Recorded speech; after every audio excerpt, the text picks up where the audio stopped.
Сургалтын холбогдлолтой өнөөдрийн мэдээллүүдийг бас бид нар бичлэг хийгээд нийслэлийн сайт дээр байршуулах учраас та нар бас дараа нь холбогдох харьяа байгуулгын хүмүүстэй үзүүлж ашиглаарай.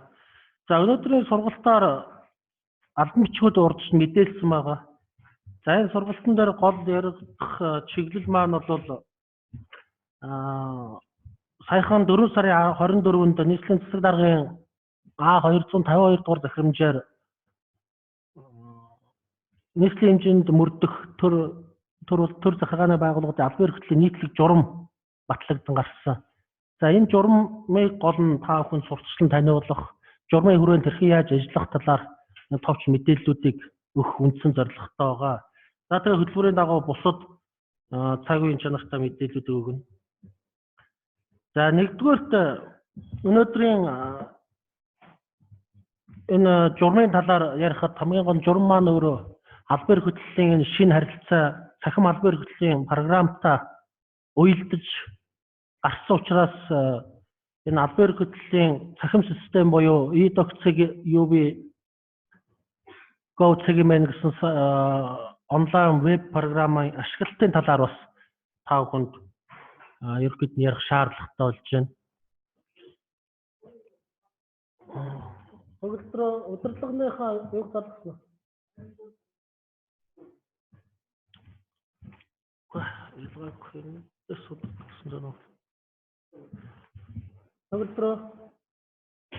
Удирдлагын оролцоо залгасан.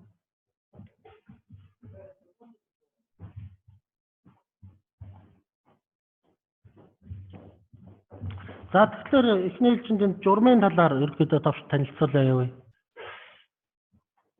За өмнө нь бидэнд нийслэлийн засаг даргын 3 захирамж мөрдөгжсөн 2016 оны 6 сард гарсан А475, 76, 77 гэсэн 3 захирамжийн хүрээнд бид нэр нийслэлийн хэмжээнд баримтчиг урсгалыг нэгдсэн зохион байгуулалтанд шилжүүлсэн.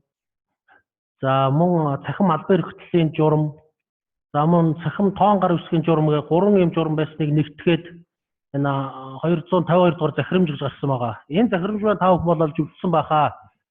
Мэдээж болох бүх их сурвалжуудаар зарласан. За мөн албан ёсны Улаанбаатар цагийн сайтаар бас та бүхэн үзэж ашиглах үүрэгтэй байгаа. За тэгээд энэ 3 захирамжуудыг үндсэндээ нэгтгэхэд 252 дугаар захирамж гарсан. Энийг бас та бүхэн харж байгаа. Энийг саяны сайтуудаас олж үзээрэй. За энэ журмаар зохицуулагдсан асуудлууд бол нэлээх байгаа. За энэний хүрээнд өнөөдөр энэ програм маань нийслэлийн 861 байгууллага яг одоо тогтмол ашиглаж байгаа. За үүн дотроос 9573 хилцснэгчүүд бүртгэлтэйгээр ашиглаж байна. За идэвхтэй хэрэглэгчийн үндсэндээ нийт хэрэглэгчийн тоо бол одоогоор бүртгэгдсэн 12 мянган төрийн албан агч ажиллаж байна. Энэ програм дээр ажиллаж байгаа. За хамгийн түгээн өдөрт 2-оос дээш татамжтай ордог хэрэглэгчд бол үндсэндээ бараг 8000 шахуу хүмүүс нь хамгийн олон байгаа. За ингээ хувьчлаад үзвэл нийт албан агчдын 91% нь төрийн албан агчдын програмд идэвхтэй орж ашиглаж байгаа гэдэг энэ слайдаас та бүхэн хараарай.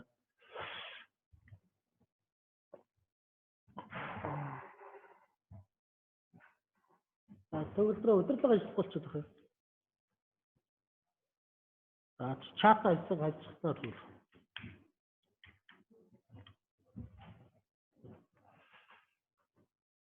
За тэгээд өнөөдрийн програм дээр та бүхэн товчхон бас анхааруулгын системийн ашиглалтын талаар бид нэр тогтмол бас харж байгаа ямар байгууллагууд ашиглалтын байдал хичнээн хувьтай байна гэдгийг. За өнөөдрийн амрагч байгаа байгууллагуудаас энэ шараар дүрсэлтснүүд нь байгууллагууд та нар байгуул нэлээд сайн өөрсдөө хараараа. Энэ бол энэ програмд орсон хандлтын тоонууд байгаа. За эндээс ямар байгууллагууд нэлээд анхаарах байна. Энэ бол зарим байгууллагын төвшөнд бол яг албан агчдын тоо их багаас хамаарат бас програмд хандж байгаа хандлагууд нэлээд өөр байгаа. За үндсэндээ ойролцоогоор сард ажлын 20 хоног тооцвол одоогоор 5 сар болж байна. Үндсэндээ 100 ажлын өдөр болсон гэж үзэх юм бол өдөрт одоо хэрэг нэг удаа орсон бол 100 гэж тоо бидэнд харагдах хэрэгтэй.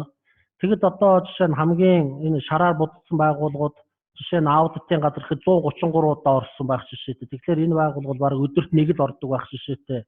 Буюу хандлт буюу дотоод програмын ашиглалт одоо жишээ нь бага байна гэдгийг ингэж би хараад байна л дээ.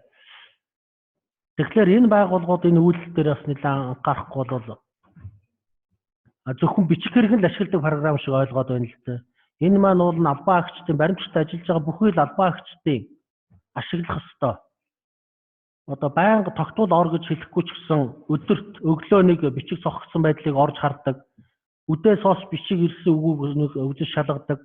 Орой ажил тарахын өмнө бас нэг бичиг шилжиж ирсэн үгүй юу гэд дор хаяж нэг ажилтан бол 3 удаа энэ програм руу орох юм шаардлагууд бол ажил дээр бол гарч байгаа.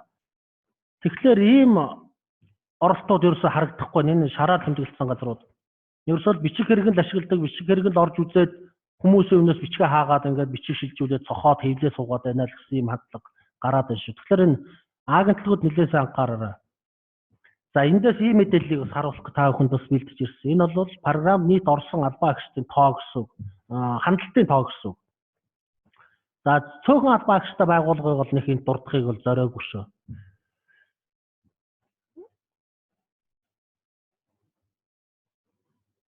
За энэ бол дараагийн. За дараа нь системд өнөөдрийн байдлаар хугацаа дууссан бичигтэй байгууллагуудын тоог энд харуулж байгаа шүү. Энд хэрвээ байгууллагууд байх юм бол өөрсөндөөс анхаараарай. Бид бүхэн нэгдсэн програмын маань нэг давуу тал нь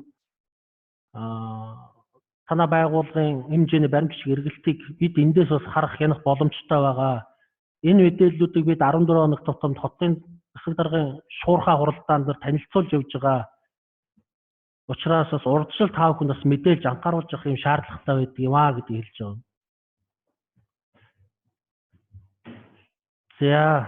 За тэгээд журмын маань гол асуудал руугаа ер нь орё доо. Үндсэндээ бид нар төрийн байгууллагын үйлчлэгийг хурдан тэгш нээлттэй хүргэх үндсэн юм зорилготой энэ хүрээндээ албан хөтлийн юм журам болон цахим тогтолцоонд одоо бүрэн шилжээд одоо хэвшиж байна. За журмын бүтцийг бас та бүхэн эндээс хараад аваарай. За үндсэндээ нэг 8 бүлэгтэй нийтлэг үндэслэл, хоёрдугаарт нь албан хөтлийн ажлын зохион байгуулалт. За албан хөтлийн үйл ажиллагаанд оролцож буй албан тушаалтнуудын хүлээх эрх үүрэг. За гуравдугаарт нь эрсэн бичигт ажиллах ажиллагаа. За эрсэн бичигт ажиллагаа маань бол дотроо нэлээд олон төрөл хэлбэртэй. Төрийн албан хөтлийн үндсэн заавартайгаа энэ бүхэн маань нягт уялдсан учраас их шинэлэг зүйл бол бага. Тодруулах зүйлүүдийг нэлээд оруулж ирсэн. Дотроо одоо жишээ нь эрсэн бичигт ажиллагааг хүлээн авах, бүртгэх, шилжүүлэх, шийдвэрлэх хугацаа буцаалт гэдэг ч юм ингэдгээр дэд бүлэг болгож задлсан байгаа шүү. За дөрөвдүгээрт баримтчийн боловсруулах, шийдвэрлэх үйл ажиллагаа гэдэг. За тавдугаарт нь баримтчийг тоон гар үсгийн хэрэглээний талаар бас тусдан зааж өгсөн байгаа. За энэ дотроо баталгаажуулах, хадгалах, архивлах, ашиглах гэдэг ийм тусгай зааж өгсөн. Энэ юу гэхээр үндсэндээ албан хөтлийн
интернет сайт хасраа буцаад орж ирсэн шүү. Одоо сонсогч байна уу?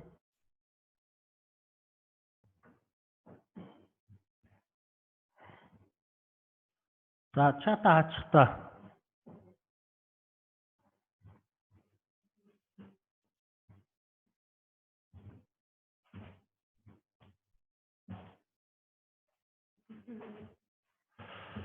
За журмынхаа талаар за үргэлжлүүлээе. За 7 дугаарт нь баримт бичгийн хянах, тайлагнах, дүгнэх гэдэг ерөнхий байдлаар орж ирсэн. За 8 дугаарт нь хүлээлэг хариуцлагын талаар. За энэ бол товчхон сөөх хэлбэртэй үндсэндээ албан эрхтлийн журам төрийн албан эрхтлийн заавраа үндсэндээ бас дагаж яваа гэсэн үг. За иймэрхүү ерөнхий тогтолцоотой журам байгаа шүү. За ингээд журмаар зохицуулагдсан одоо ерөнхий гол асуудлуудын. За энэ дээр албан эрхтлийн үндсэн зааврыг үндэслэн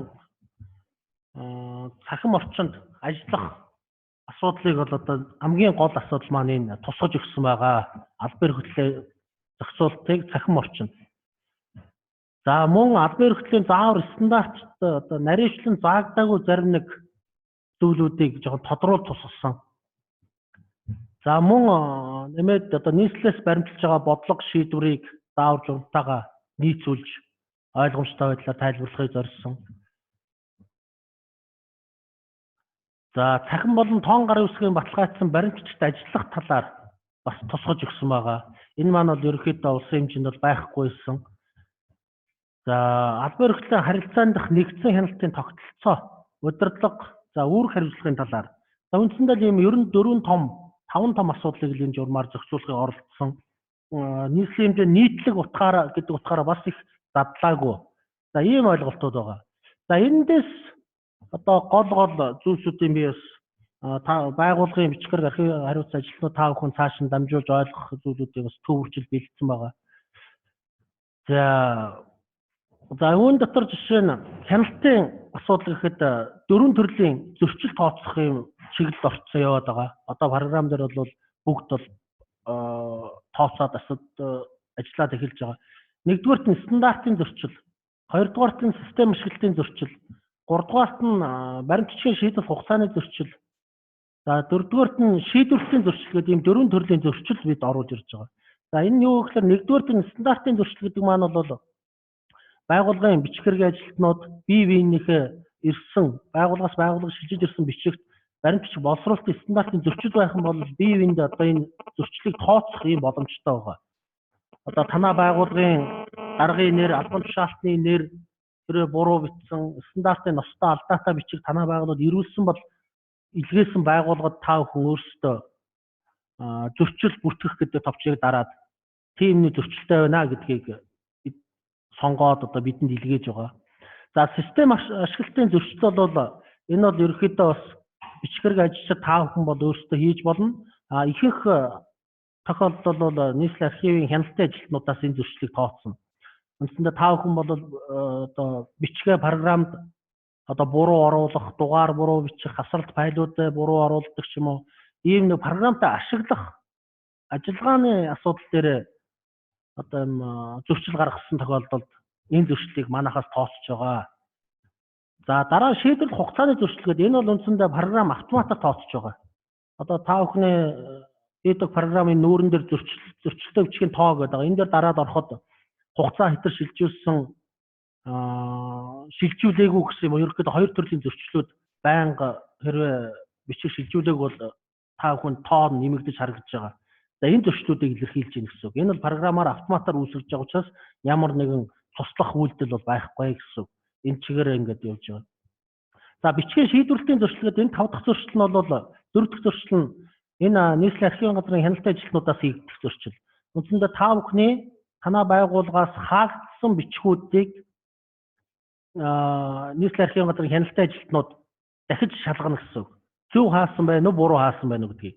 За тэхийн тулд бол утга агуулга руу тэр болгон бас халихгүй яг бол танай асуудлыг тэр болгон мэдэхгүй ч гэсэн үндсэндээ ижбүрэн байдлаар хаасан үгүй гэдгийг шалгана. За ихэнх тохиолдолд нөгөө бичгийг уншив танилцавч гэдэг юм нэг бүрэн бус үгээр хаасан байдлууд дээр нэлээх анхаарч ажиллаж байгаа. Хамгийн наадах нь гэхэд хариуцлага бичгийн дагуу хариуг явуулсан бол тэдний сарын тэдний өдөр тэд дугаартай албан бичгээр одоо хариуг хөргөөлөв гэдэг ч юм уу. Ийм бүрэн ойлгомжтой байдлаар хаасан байдлууд дээр бид нэлээд харж ажиллах хэрэгтэй. Ийм зөрчил байгаа шүү. Энийг бид нар хийн. Зарим байгууллага ажилчид чинь асууж магадгүй. бичиг хаачаад байхад маргааш ирсэн чинь буцаад хаагаагүй бичиг болцсон байна гэх юм бол тэр бичгийг бид нэр хангалтгүй шийдвэрлсэн гэж цуцлаад буцаагдсан байна гэсэн. Ийм тохиолдол гарч магадгүй. Одоо энэ бол ерөөдөө хийгдэж явж байгаа. За иймэрхүү ойлголтууд. За мөн үндсэн хяналтын маань дараа одоо гол тогтолцоо маань бол нэгдүгээр бичгэрэг ажилтан бие биендээ хяналт тавьж байгаа гэсэн үг. Одоо энэ бол стандартын зөрчлийг өгч байна. За мөн нийслэлийн үйлчлэгийн нэгдсэн төвөөс бас давхар хяналтууд тавигдж байгаа. Энэ нь бол АИХ системд бүртгэгдсэн буюу нийслэлийн үйлчлэгийн авахтай холбогдсон баримт бичгүүд. За мөн нийслэлийн үйлчлэгийн төвөөр дамжиж бүртгэгдсэн бичгүүд дээр үйлчлэгийн төв ажилчид хяналт тавьж байгаа. За тэгээ нийслэлийн архивын газрын хяналт ажилтнууд. За тэгээд эцэст нь ерөнхийдөө бүр арга хэмжээ авч баталгаажуулахын архивын албан эрхлэлийн хяналтын улсын байцаагч нар бас энэ хяналт тавина. За мөн нэмээд нийслэлийн засаг даргын тамгын газрын одоо холбогдох ажилтнууд буюу хяналт шинжилгээ үнэлгээний хэлтс, төрийн захиргааны удирдлагын хэлтс бас шаардлагатай бол хяналт тавьж оролцох ийм үүрэгтэйгээр явж байгаа. За тэгээд журман дээр анхаарах нэг хэд хэдэн заалтуудыг оруулж ирсэн. За энэ 1-3 дээр заасан байгаа. Байгууллагын албан эрхлэлийн баримт бичигтэй харилцах бүхий л харилцаанд энэ e-doc-цэг, UB-цэг, gov-цэг юм гэсэн албан эрхлэлийн нэгдсэн системийг ашигланаа гэж заасан байгаа. Тэгэхээр 1-3-ыг зөрчих асуудал бол нэлээд гарах гэдэг байна гэсэн үг. Энэ юу гэхээр 1-3 дээр бүр тусгаалan гэж заасан. Тэгэхээр бүх байгууллага, нийслэлээр овоглогдсон бүх байгууллага нэг системийг заавал ашиглана. За энийг яагаад онцолж байгаа нөхлөөр зарим байгууллагууд одоо босоо удирдлагатай гэгддэг зарим байгууллагууд өөрсдийнхөө салбарын хэмжээний тусдаа ерөнхий газраас олгогдсон ийм албан эрхлэлийн програмуудыг давхар ашиглаад e-doc-ыг ерөөс ашиглахгүй байна гэдэг асуудал гараад байдаг. Тэгэхээр нийслэлийн хэмжээний байгууллага нийслэлээр овоглогдсон нь заавал ашиглана. Тэр тусдаа танаа салбарын програмуудаа бол тэрнгээ одоо нэмэлт байдлаар өөрсдөө ашиглал. Тэрнгээ чинь бид хориглохгүй. Ямар ч нэг e-doc-ыг заавал ашигланаа л гэдэг үүрэгтэй. Тэгэхээр энийг 1-3 гэдэг заалтан дур байгаа гэсэн үг. Ингэж ойлгоорой. За 2-2 дээр нь энэ байгууллага нь төрийн болон орон нутгийн удирдах дээд шатны байгууллагатай харилцахтаа төрийн албан эрхлэлийн харилцаанд удирдлагын нэгдсэн зарчмыг баримталж холбогдох дээд шатны байгууллага албан тушаалд дамжуулан асуудлыг шийдвэрлүүлнэ гэдэг бас ийм ерөнхий зарчим орж ирсэн. Энэ бол төрийн баримт бичгийн стандартаар байдаг заалт юм. За энэ юу гэхээр орон нутгийн удирдлага шин чанарын байгууллагууд маань хариалах дээд газраараа ер нь уламжлуулж төрийн захиргааны шин чанарын асуудлуудыг уламжлуулж харилцана гэдэг асуудал байгаа. Учир нь одоо дүүргийн дэрэгдэх сургууль цэцэрлэг хороотч гэдэг энэ байгууллагууд маань дүүргийнхээ нэгжийн удирдлага, дүүргийн удирдлагуудаа алгасаж хотын даргатаа, хотын удирдлагууд руу одоо зөвхөн төрийн захиргааны шин чанарын баримт бичгүүдийг илгээдэг ийм асуудал нэлээх байдаг. Тэгэхээр ингэж алгасаж харьцах биш орон нутгийн удирдлагаар дамжуулж харьцнаа. Ялангуяа нийслэлийн байгууллагууд бол төрийн дээд шатны байгууллага гадаад харилцааны шин чанарын ч юм уу баримт бичгүүдийг заавал нийслэлийн засаг даргын тамгын газар юм уу холбогдох орлогч дарга нар гадаад харилцааны хэлтсч гэдэг юм уу ийм хуулийн хэлтсүүдээр дамжуулж ер нь харилцаж явах хэрэгтэй гэдэг энэ зарчмыг энд тусгаж өгсөн юм байгаа. За тэгэхээр энэ агентлагууд бас шууд яамттай ч юм уу засгийн газартаа улсын хуралтай шууд харилцах үндэс байхгүй гэсэн үг. Тэгэхээр орон нутгийн удирдах хариалах дээд газраараа дамжуул заавал харилцана гэдэг ийм асуудлыг туссан байна. За энэ нь яг бас авахгийн хоёр ч асуудалтай нэгдэлтэй яг бас баримт бичиг ууддаг, олон газараа дамжиж яж очдог, шууд асуудлыг шийдвэрлэх юм боломж бас заримдаа хомигддог ийм ойлголт. Тэгэхээр яалтчгүй орон нутгийн удирдах дээд шатны байгууллага бидэнд байгаа учраас энэгээр дамжих хэрэгтэй гэдэг маань энэ юм. За 2-6 дээр энэ зохион байгуулалтын нэгжүүд, байгууллагын доторх зохион байгуулалтын нэгжүүд албан эрхлэлийн үйл ажиллагаанд индекс буюу бүлгийн дугаар гэж хэлдэг. Индекс ашигланаа гэдэг юм зарчим маань энд явж байгаа шүү. Хэрэв дотроо нэгжгүй хэлс нэгжийн зохион байгуулалтын байгууллагууд бол албан бичгийн харилцаанд одоо индекс ашиглахгүй гэдгийг энэ бүр тод зааж өгсөн. Энэ албан эрхлэлийн заавар дээр болохоор 2 дугаар утгаар байдаг. Удирдлага болон нэгж ашиглаж болно гэж заасан байдгийг энийг бид нэг тийш нь шийдэж байна гэсэн үг. Учир нь албан эрхлэл баримт бичигт индекс буюу доролт ашигласан байдал маань эргээд тухайн баримт бичгийг архивлахад хөтөлбөрийн нэрийн жагсаалтанд индексийн дугаар болж ордог учраас удирдлагууд, ялангуяа удирдлагууд нэг зохион байгуулалтын байгууллагууд маань албан бичигтээ индекс доролт ашиглахгүй байхаар ингэж бид зааж өгсөн. Холбогдох нэгж удирдлагатай хамаарна гэдэг байдлаар. За 2-7 энэ дээр энийг бас нэлээд дэлгэрэнгүй зааж өгсөн юм. За 2-8 дээр энэ нууц гартна гэсэн баримтчгийг энэ EDOC систем дээр бүтгэхгүй гэдгийг зааж өгсөн байгаа шүү. Энэ бол тусдаа нууцын тухай журмаараа явна. Хэрвээ танай байгуул нууц гаргадаг бол нийслэл болон интернет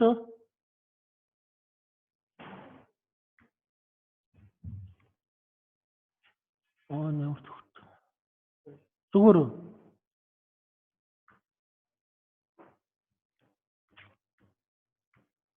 интернет тоноо түгээч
За цааш нөрвөлүүлээ дөө.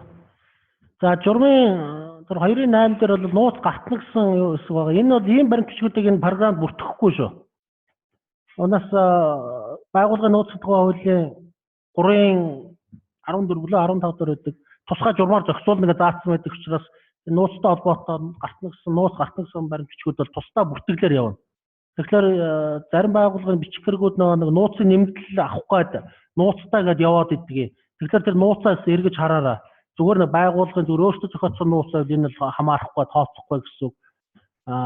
Байгууллагын нууц төрийн нууцт хамаарах мэдээлэлтэй бол нууцын тухай журамтай байх хэрэгтэй шүү танах. Тэгэхээр журмаа дагаад тусдаа бүртгэлийн дэвтэртэй тусдаа хадгаламжийн хадгалтын нөхцөлтэй байна л гэсэн тусдаа сэв шүүгээтэй гэсэн үг шүү. Тэгэхээр энэ нууц гартна гэсэн баримтчгийг бүртгэхгүй. За үүнтэй уялдаа тэр улсын бүртгэл цагдаа газрын харилцааны холбогдлолтой байгууллагууд дээр тэр нууц гэсэн нэртэй бичгүүд их яваад идэг.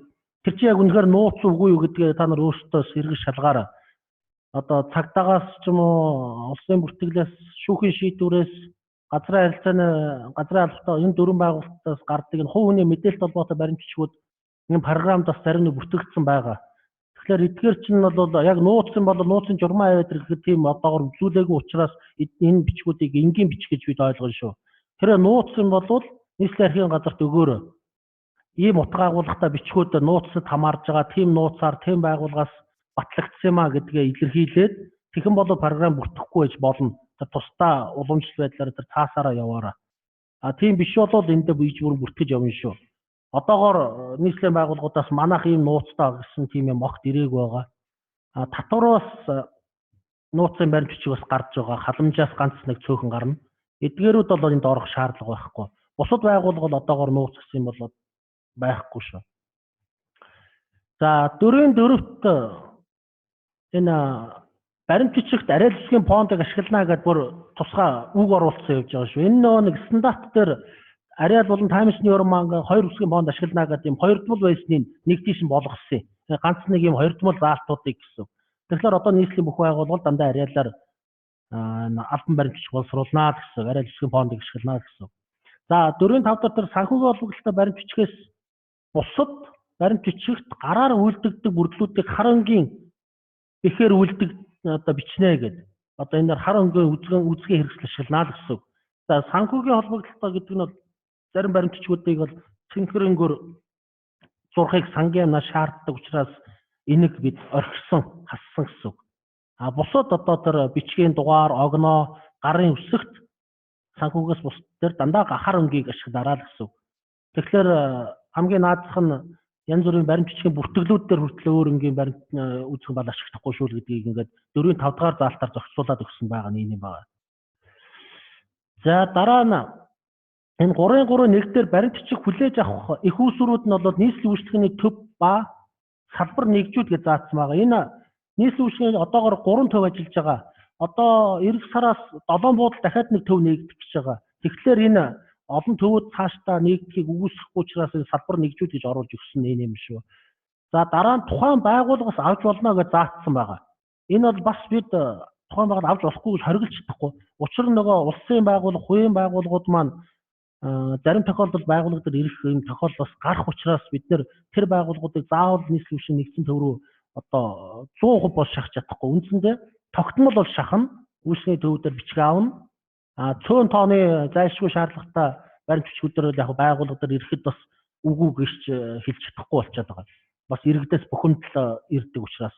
Гэхдээ болж игэл энэ журмынхаа хүрээнд 3-3-1-1-ийг дагаад иргэд аж ахуйн нэгжүүдээс ирж байгаа баримт бичгүүдийг тогтмол ирдгүүдийг одоо үйлчлэгийн төвүүдээр авнаа гэдгээр барьж явахд илүү болно л гэсэн. За хүлээж авах их усүр маань одоогоор цаасан болон цахим гэдэг юм хоёр хэлбэр бол яваад байгаа. Энэ бол одоо бид бүхэн бол харьцангуй дагаад хэвссэн. За 3-3-4 дээр за үйлчлэгээний төв болон системээр ирүүлсэн албан бичгийг за бичгэрэг ажилтан хүлээ авч за 3-7 заасан үндслэлээр буцаах үндслэлгүй бол гэдэг нь за буцаах үндслэл гэдэг нь маань янз бүрийн мэдээлэл дутуу бол гэсэн үг. Ирсэн даруйд нь бүртгэж албан хаагч холбогдох албан хаагч шилжүүлнэ гэсэн юм заалт байгаа. За энэ нэгээс яагаад 3-3-4-ийг ингэж оруулж өгсөн бэ гэдэг нь төрийн албан эрхлэлийн заавар дээр өдөртөн гэдэг үгтэй байсан. Өдөртөн гэдгийг хүмүүс ашиглаад өглөө ирсэн бичгийг оройд нь програм бүртгэж оруулах гэдэг энийг жоохон шуурхаалх байдлаар бичгэрэг ажилчид бичиг ирлэл бол тэр дорн одоо дараагийн ажилтан руу шилжүүлнэ л гэдгийн заалтыг тэр дорн гэдэг нэн даруй гэдэг үгээр оруулж өгсөн юм шиг. Тэгвэл өглөө ирсэн бичгийг орой оруулах нь бол бас бурууднаа л гэсэн. Тэгэхээр энэ дээр бас нэлээд анхаарч ажиллах хэрэгтэй байгаа бичгэрэг хариуцсан хүмүүс. За 3-3-6 дээр нийслэлийн үйлчлэгийн төв болон системээр ирсэн албан бичиг нь за их баримтын адил хүчин төгөлдөр тооцогдно гэдэг энэ нэлээд чухал заалт шүү. 3-3-9 шүү. 6 шүү. За энэ нь энд орсон байна. Учир нь нөгөө зарим байгууллагын удирдлагууд эсвэл босоо удирдлагатай байгууллагууд энэ баримт бичиг албан ёсны муу юм уу үгүй юм уу гэдэг юм ойлголтоос гараад байдаг учраас энэ захирамжийн 3-3-6 дээр ингэж зааж албан ёсны хүчин төгөлдөр тооцогдно гэж үзэж байгаа. Тэгэхээр энэ нь бол цаасаар хэвлэх биш цахим програм дотроо хүчин төгөлдрөө гэж үзнэ гэсэн үг болж байгаа. За тэр нийслэлийн үйлчлэгийн төвөөр бол очсон баримт бичгийг бол байгууллагууд хөргөх ажлыг зохион байгуулна гэсэн юм заалт хийж байгаа. За 3-3-9 дээр энэ нийслэлийн үйлчлэгээний төв болон байгууллага нь системд бүртгэгдсэн бичгийг давхардуулж бүртгэхгүй ба хэвлэж оршруулахгүй гэдэг юм нэг заалтыг оруулж өгсөн юм шүү. Одоо нөө удирдлагууд өөрсдөө програмд орохоосоо төгсөөгөөд цаасаар хэвлээд аваад гэдэг нэг тийм тамга тэмдэггүй зүгээр хэвлэмэл хар юм баримт бичгээр дарганаар цохолт хийгээд байгаа учраас энүүнтэй бас тэмцэх гээд байгаа нь. Цахим болол цахим орчинд л ажил. Тэгэхээр удирдлагуудаа энэ 3-3-9 дэх заалтыг мөрдөж ажиллаа гэдэг шаардлага тавиа гэсэн та бүхэн. Цаасаар хэвлэх шаардлагагүй байна. Програмаар үзэж харж цохолтыг дараа чи шилжүүлэх хийнэ гэдэг маань энэ болж байгаа. Тэгэхээр бичгээргээ ажилтан бол ямар ч бичиг ирсэн удирдлага руу шилжүүлгийн дараа л сууж яана л гэсэн. Удирдлага бол холбогдох албаагч руу шилжүүлнэ. Тэгэхээр цаасаар хэвлэхгүй байх зарчмаа хадгална. Яг хөө энэ дээр нэмээд яг хөө зарим тохиолдолд баримт нотлохоо болдог баримт бичгүүдийг л бид шаардлагатай бол хэвлэл гэдэг зүгээр зөвлөмж өгч байгаа болохоос биш. Ер нь бол хэвлэхгүй байх зарчмаа хадгалаа гэсэн юм үг шүү. За энэ 3-3-9 дээр заагаад өгсөн шүү. За 3-5-1 дээр байгууллага болон нэгжийн удирдлага нь нэрсэн бичигтээ өдөртөн танилцаж холбогдох албан тушаалтанд шилжүүлнэ гэсэн юм байна. Албан хаагч. За энэ нэлээс анхаарахгүй бол нөгөө хугацааны зөрчил энэ дээр тооцогдоод байгаа юм шүү. Бичих хэрэг тухайн өдөртөн дарга руугаа бичих шилжүүлчихэд байхад дарга нь тухайн өдөртөө үзэж амжаагүй бол маргаашнаас үндсэндээ байгууллагын удирдлага бүртгэж танилцаж шилжүүлээгүй гэдэг зөрчил автоматар бодогдоод байгаа. Тэгэхээр та бүхэн нэг удирдлагуудаа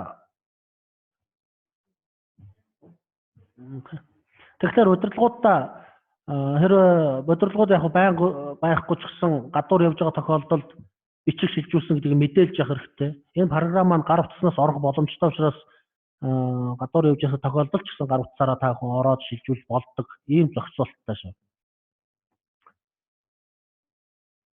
За дараа нь удирдлагын заалтаар цохогдож ирсэн бичгийг чиг үүргийн хамаарлал болон ажлын хэрэгцээ шаардлагын хүрээнд удирдлагын зөвшөөрлөөр хилцэс хооронд за нэгжүүдийн хооронд бол нэгжийн удирдлагын зөвшөөрлөөр албаагч хоорондоо шилжүүлж болно гэж заасан байна.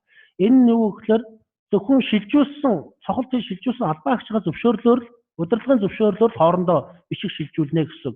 Тэрнээс албаагч хоорондоо бичгээд дур мэж шилжүүлэхгүй гэдэг заалт нь энэ юм шүү. Тэгэхгүй энэ миний шийдэх бичиг биш байна гэдэг мэрэгчлэлт нөгөө мэрэгчлэндээ бичиг шийдэхгүй л гэсэн. Ахлах мэрэгчлэнээс мэрэгчлэн рүү бас шилжүүлэхгүй гэсэн. Ахлах мэрэгчлэн бол үйл ажиллагааны хувьд ахлах болохоос биш нэгжийн удирдлагын хэмжээний шийдвэр гаргадаг хүмүүс биш. Тэгэхээр энийг анхаараа. Зөвхөн нэгжийн удирдлагууд ч албаагчдын бичгүүдийг. Тэгэхээр та бүхний програм дээр буцаах гэж товч байгаа. Тэр товчийг дарахад шилжүүлсэн үнэр чинь буцаад очиж байгаа. Тэгэхээр нэгжийн удирдлагууд хэлцэн дарга нар буцаагаад зөв үнэр рүү шилжүүлнэ л гэсэн. Хэрвээ танаа хэлцэд буруу бичиг ирсэн бол буцаах товчоо нэгжийн удирдлага дарахад байгууллагын дээд удирдлага руу буцаж очино. Тэр хүмүүс маань зөв болгоод дахиж илгээх ийм тохиргоотой явж байгаа шүү. За энэ нь програм дээр хийгдэх ажил байгаа. За 3-6-1 дээр ирсэн албан бичгийн шийдвэрлэх хугацааг системд бүртгэгдсэн буюу тухайн байгууллага хүлээн авсан хугацаанаас эхэлж тооцноо гэдэг ийм заалт байгаа. За энэ бол төрийн албан хэрэгслийн заавар дээр ч тухайн баримт бичгийг бүртгэгдсэн хүлээж авсан буюу бүртгэгдсэн гэсэн шийдвэрлэх хугацааг тоолно гэдэг зарчимтай. Тэгэхээр үндсэндээ энэ бол нэлээд хатуу заалт байгаа. 3-6-1 нь хэрвээ цахим хэлбэрээр танаа байгууллага руу бичиг шилжүүлсэн бол тэр нь хугацаа яваад эхэлсэн гэсэн үг шүү. Та нээж үзээгүйдээ чухал биш. Нээж үзээгүй байхan бол бүртгэгдээд танаа байгууллага дээр очсон учраас хугацаа явж эхэлсэн гэж ойлгоно. Тэгээ тухайн бичгээр нээж үзэхгүй байвал маргааш оройноос нь зөрчил бодоод эхэлж байгаа. Бүртгэж шилжүүлээгүй гэдэг зөрчил бодогдож байгаа. Умбай нэг хэлсэн дэрхэн. Төгөө над хэлсэн.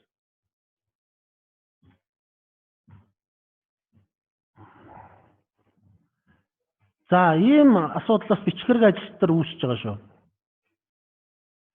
За 3-5-5 дээр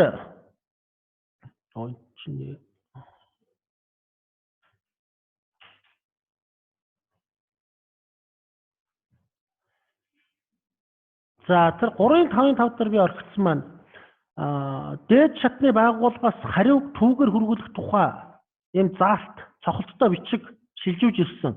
За энэ бол програм дээр бол байгууллага хооронд шилжүүлсэн албан бичиг гэдэг нэг шар өнгөтэй нэг цонх байгаа. Тэн дээр орж ирсэн бичгүүдийг хэлж байгаа шүү. Энэ танаа байгууллагаас биш өөр байгууллагаас шууд шилжиж орж ирсэн бичиг гэсэн.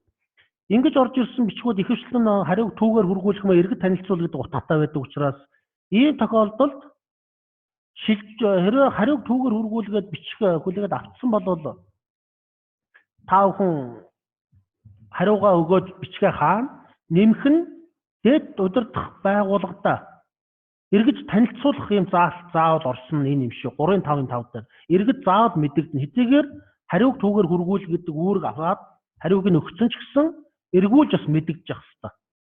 Ямар нэгэн хэлбэрээр. За танад ирсэн тийм утгатай бичгийг бид тийм байдлаар тэгж шийдвэрлсэн холбогдох хүмүүнд нь хариуг нь өгсөн гэдгийг эргэж заавал танилцуул. Энэ бүр хотын удирдлагуудаас энийг маш их шаардж байгаа шүү. Энэ 3-5-5 дахь заалт. Хотын удирдлагуудаас бичиг явуулдаг. Тэгээ яа шийдгэсэн мэдэхгүй алга болчиход байна гэдэг ийм асуудал яригдсан.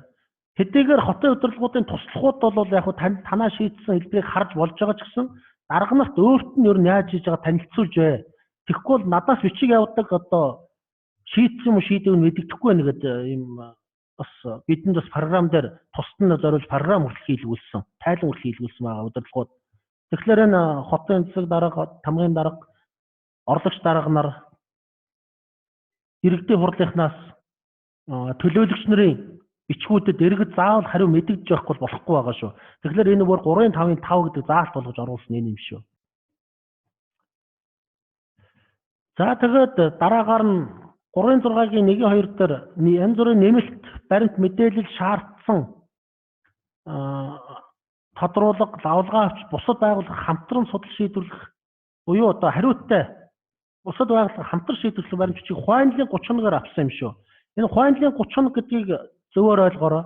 Өнөөдрөөс хойш 30 хоног гэхээс илүү сараар бодож авнаа гэсэн. Өнөөдөр 5 сарын 22 гэвэл 6 сарын 22 гэдгийг байдлаар ийм бол 30 хоног гэж. Хэрвээ одоо 1 сарын 30-нд бичиг авсан бол 2 сарын 30 гэж өдөр байхгүй учраас 2 сарын 28-наар авнаа гэдэг ч юм уу. Үндсэндээ сар гэдэг ойлголтоор энийг оруулж өгсөн юм шүү. Заавал 30-31 хоног гэдгээрээ биш. Хойнлын хоногоороо сараар гэж ойлгож энийг дандаа бичгээд хугацаа оруулнаа гэсэн. Төгөлдрөө. Статус жоохон дэвшлүүлээд хамгийн доотлол нь харагдахгүй.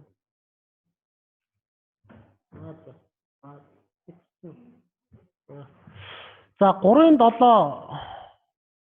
3-6-гийн 1-3 дээр нь баримт бичиг шийдвэрлэх хугацааг заасан тохиолдолд дурдсан хугацаанд нь гэдэг юм програм дээр орж ирж байгаа. Энэ юу гэхээр програманд заавал шийдвэрлэх хугацаа оруулдаг програмчлагдсан. Энэ хариутай бичигчөө хариугүй бичигчөө заавал шийдвэрлэх огноо оруулна. Та хариутай бичгийн хариуг явуулж байсан ч гэсэн эсвэл авах ёстой тайлан мэдээгээ явуулж байгаа ч гэсэн заавал хугацаа оруулж байгаа. Тэгэхээр хугацаа оруулахдаа анхаарах хэд хэдэн тохиолдол байгаа. Тухайн бичигт хугацаа заагдсан бол тэр хугацаанд нь. За мөн хугацаа заагаагүй зүгээр мэдээллийн чанартай байх юм бол 30 хоногийн хугацаагаар авнаа гэдэг энэ хугацаанд оруулсан байгаа. Тэгэхээр энийг дагаад хэрвээ тань дээр хариутай бичгийн хариу ирсэн бол та 30 хоногийн дотор бичгийг бас хаанаа гэсэн үг. Заавал хариутай бичгийг л хаадаг, хариугүй бичгийг хаахгүй гэсэн ойлголт бас байхгүй болж байгаа шүү. Энэ нэлээд шинээр орж ирж байгаа. Зарим байгууллагууд бол нэлээд бас бохиндонгоо хүлээж авч байгаа. Хариугүй бичгийг хаана гэж юу байдгийг гэдэг юм ойлголт байгаа. Учир нь энэ бол бас нэлээд олон байгууллагаас санал аваад хариугүй бичигч гэсэн ямар зорилгоор та энэ бичгийг хүлээж авсан юм бэ? Тэр тухайга бичээд одоо зүгээр бичгийг хаанаа л гэсэн үг. Тэрнээсгүй одоо заавал тийг шийдлээ гэсэн дэлгэрэнгүй байхыг шаардахгүй. За тэгээд энэ 3-6-гийн 2 дээр сунгалтын асуудал орж ирсэн байгаа. Хугацаа сунгах асуудал.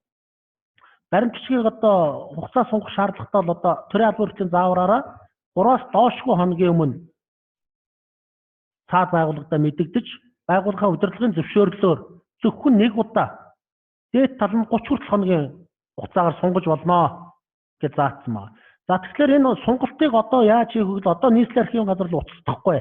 Програм дээрээ зөрчил бүртгэх гэдэг хэсгээр сунгалтаа мэдээлнэ байгууллагууд. Зөрчил бүртгэх гэдэг яг тухайн бичгийн дээрээ дараад бичгийн чинь дэлгэрэнгүй гарч ирэхэд зөрчил бүртгэх гэдэг улаанаар товч байгаа. Тэр цонхон дээрээ дараад зөрчил бүртгэж байгаа биш юм шүү. Тэр маань одоо бид үгийг нь бас өөрчилж байгаа. Зүгээр санал ирүүлэх гэдэг утгаар. Тэндээсээ бичгийн хугацааг сонгоё гэдэг. Бичгийн хугацаа засуулах гэдгийг сонгоод тэгээд холбогдох ажилтнаа сонгоод тэгээд тайлбар хэсэг дээр нь энэ бичих нь тийм учир шалтгаанаар одоо ингээд хугацаа сунгах шаардлагатай боллоо. Тэд тоноогоор сунгаж өгнө үгээд илгээх товчонд дарчхад энэ нийслэлийн архивын газрын хяналтын ажилтнууд дээр ирэх юм байна. Тэгээ хяналтын ажилтнуудад өдөржин тогтмол одоо тэрийг сэргээж харж байна. Тэр дор нь уцасдах шаардлагагүй болсон гэсэн үг.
Тэгнэ.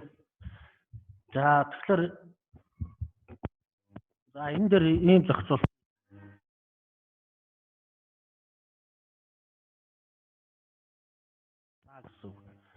За ингээ хугацаа сунх асуудлын бид энэ зөрчлийн буюу байгууллагаас ирсэн хүсэлтээр энийг ингэ шийдвэрлэх. Өмнө нь бол одоо байгууллагууд манай руу албан бичиг илгээх шийд юм уу төвөгтэй асуудал гараад байсан учраас энийг бол удирдлагын зөвшөөрлөөр гэдгийг бол нэлээд сайн анхаарнаа. За 3-6-гийн 4-дээр шийдвэрлэх шатндаа байгаа баримт бичгүүдийг ялангуяа 30-аас 30 хүртэлх хоногоор урт хугацаагаар авах шийдэх бичгүүдийг одоо энэ ажлын 10 хоног тутамд явцын тэмдэглэлийг бичиж явжээ гэдэг ийм заалт 3-6 дээр орсон байгаа. 3-6-гийн 4 дээр. За яг програм дээр өнөөдөр явцын тэмдэглэл хийх хэсгийг бид хаацсан байгаа. Энэ боловсруулалтын хэсэгтэй холбоотойгоор засвар хийж байгаа учраас одоо энэ бол утгагүй нэ ашиглана. За 3-6-гийн 5 дээр шийдэл хугацаа нь дуусах төгссөн буюу эсвэл дуусч ирсэн албан бичгийг одоо 3-6-гийн 1-1 буюу одоо яаралтай шийдвэрлэх бичгийн хугацаатайгаар адилхан бүртгэж авнаа гэдэг юм заалтыг оруулж өгсөн байгаа. Яг хөө энэ заалт бол нийслэлийн байгууллагууд бол харьцангуй гайгүй. Зүгээр удирдах дээд шатны хууль хяналтын байгууллагуудаас иймэрхүү хугацаа тулсан шийдвэрлэх хугацаанд дууссан бичгүүд их ирж байгаа. Тэгэхээр ямар ч сан програмд бол оруулахдаа 1-3 хоногийн шийдвэрлэх хугацаатай яаралтай бичих гэдгээр бол оруулна. Гэхдээ энэ тохиолдолд илгээсэн байгууллагууд мэддэгдээрээ одоо жишээ нь прокурор шүүхээс хугацаанд дууссан юм уу? Өнөөдөр дуусах биш өнөөдөртөө тэр ирж байгаа тохиолдлууд их байгаа. Тэгэхээр энэ байгууллагууд маань одоогоор энэ програмд ороогүй, нийслэлийн тогтолцоонд бас орохгүй, засаг даргын захирамжинд бол дагахгүй учраас бид бол одоо энэ дагахгүй гэсэн юм л одоо бид мэдэгдээд байгаа. Тэрнээс одоо нийслэлийн шууд удирдлагатай байгууллагууд бол бүгд бол энэ захирамжийн дагуу хугацаа тулсан бичиг ирүүлэхгүй гэдэг юм зарчимтай. За тэгэхээр яалчгүй 1-1 хоногийн хугацаатай баримт бичиг хүртэл ирж байгаа. Тэгэхээр 1-3 хоногийн хугацаагаар шийдвэрлэх хугацаагаар нь бүртгэж оруулаарай гэсэн. За дараа нь за 3-7 дээр за энэ түрүүний 3-6-гийн 3-тай адилхан буцаалттай асуудал байгаа. За тэр 3-6-гийн 3 дээр хариугүй бичгийг хаах тухай бүр тусгаарлан зааж өгсөн юм шиг 3-6-гийн 3 дээр бичсэн оруулсан. Бичгийг хүлээн авсан албан агч нь одоо хуулийн 30 хоногийн дотор ямар нэг байдлаар ямар мэдээлэлээр ашигласан тухай тэмдэглэлийг хөтлөж хаанаа гэдэг заагаад өгсөн. Тэгэхээр хариу хүчийг би хаахгүй гэдэг юм бол одоо байхгүй болж байна л гэсэн. За ингээ гол анхаарах заалтууд энд байна. За эндээс зарим нэг нь алгасаа яваа цаг маань явж байгаа учраас. За боловсруулалтын талаар бол бас энэ 4-ийн 1-р хэсэг заагаад өгсөн байгаа. Гэхдээ энэ боловсруулалт маань одоо програм дээр үйл ажиллагаа илүү програмаа бид сайжруулад одоо шинээр байрлуулж байгаа учраас энэ дараа нь товчхон мэдээлэл хийн боловсруулалтын талаар. За 4-ийн 7 дугаар заалтан дээр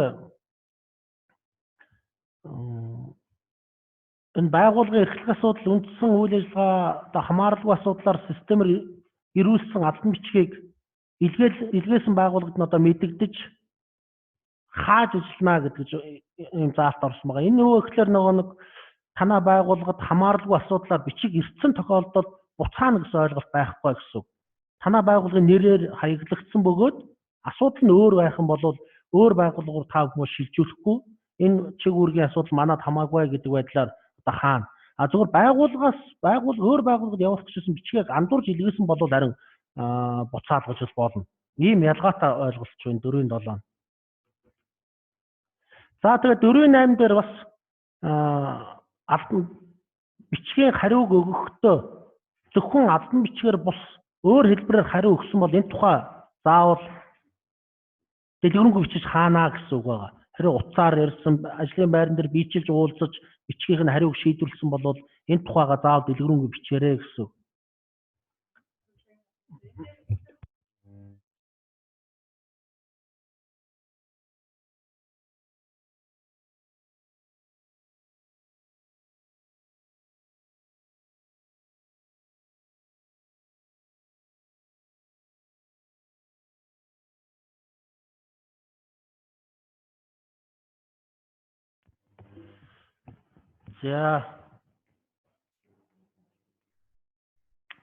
За дараа нь 5-3 дээр нь хадгалт хамгаалалт архивтай асуудал байгаа. За энэ бол одоо програм дээр хөгжүүлснээс давхар хийгдэж яваа.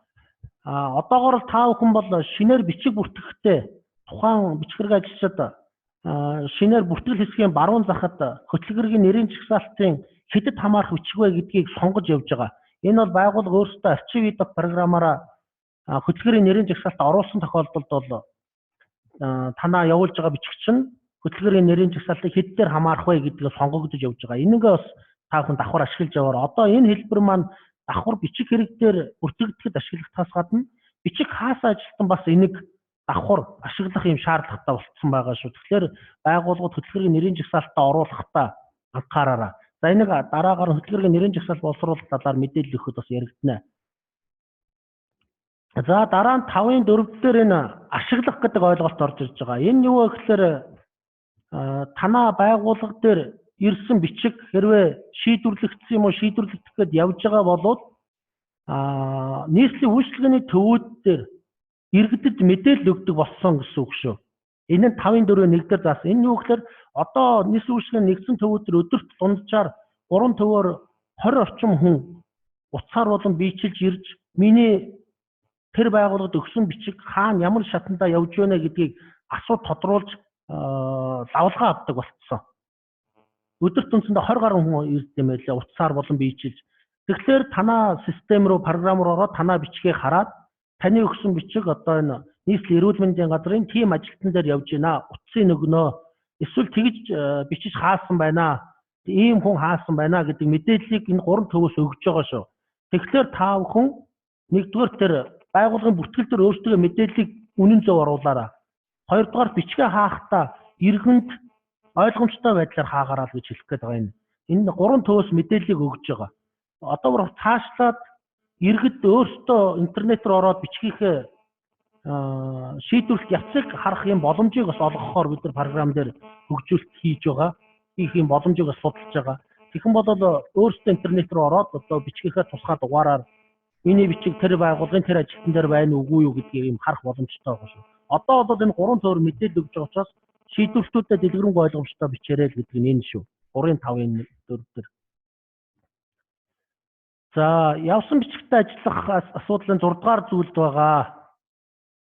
За тэгээд энэ 6-гийн 1 дээр бол үндсэндээ тамга тэмдэг гарын үсэх тоон гар үсгээр баталгаажсан бүх баримтууд системд бүртгэгдэнэ гэдэг зарчимтай байгаа. Одоогоор бол тоон гар үсгэл бид эхлээгүй байгаа. Одоо энэ 6 сард 700-аад байгууллага удирдлагад тоон гар үсэг тараагдахаар нийслэлийн мэдээ технологийн газраас одоо захиалга авч ирсэн. Бас 4 сарын 12-нд засгийн газраас цахим хэлбэрээр албаар хөтлөх нийтлэг журам 111 дээр тогтоод батлагдсан гарсан учраас энэний дагуу мэдээлэл технологийн газраас одоо дараагийн журам бас гарнаа. Тэгэхээр энэ яг тоон гар үсгийг хэрхэн яаж ашиглах талаар тусгайлан журам гарна гэсэн. Энэ А250 дахь захирамжтан дээр ч гэсэн тусгагдсан байгаа. За 6-гийн 2-ын 3 дээр нэг анхаарах асуудал байгаа энэ байгууллагууд албан бичгийг бид хуучин 2 гаргадаг байсан. Одоо програм ашиглаж байгаа тохиолдолд 1 гаргах уу 2 гаргах уу гэж асуугаад байгаа. За энийг бол энэ 6 дугаар хэсэг дээр зааж өгсөн. За нэгдүгээрт програм ашиглаж байгаа тохиолдолд хэрвээ таны явуулж байгаа бичиг баримт бичгийн нотлохоо болох шаардлагагүй бол зөвхөн 1% гаргаад системээр илгээж болно гэдгийг чи энэ 6 дугаар зүйл заагаад өгсөн ба. Хоёрдугаарт олон хуудас баримтыг цахим хэлбэрт оруулах тохиолдолд нэгтгэж нэг PDF бүргэлдэхтэй файл болгож хасаргана гэж 6-гийн 2-3-р заагаад өгсөн шүү. Тэгэхгүй програм руу хавсралт хэсэг рүү ороход одоо 10 хуудас бичих гэхэд 10 тусдаа ингээд зургийн файл болгоод оруулсан байдаг. Энэ нөрөө цаад үзэх байгууллагад айгүй төвөгтэй хүндрэлтэй байгаа. Тэгэхээр ингэж бүр нэгтгэж нэг цахим файл болгоорой гэдгийг заагаад өгсөн байгаа.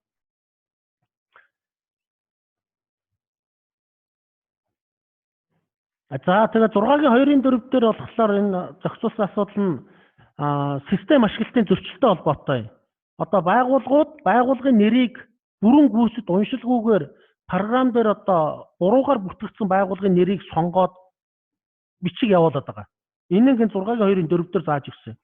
Системд албан ёсны одоо бүртгэлтэй нийслэлийн байгууллагуудын одоо төрөл хамаарлын зөв харж бичгийг илгээх ёстой байгаа. Хэрвээ энийг буруу илгээсэн тохиолдолд систем ашиглалтын зөрчлийн оноо та бүхэн тооцогдно.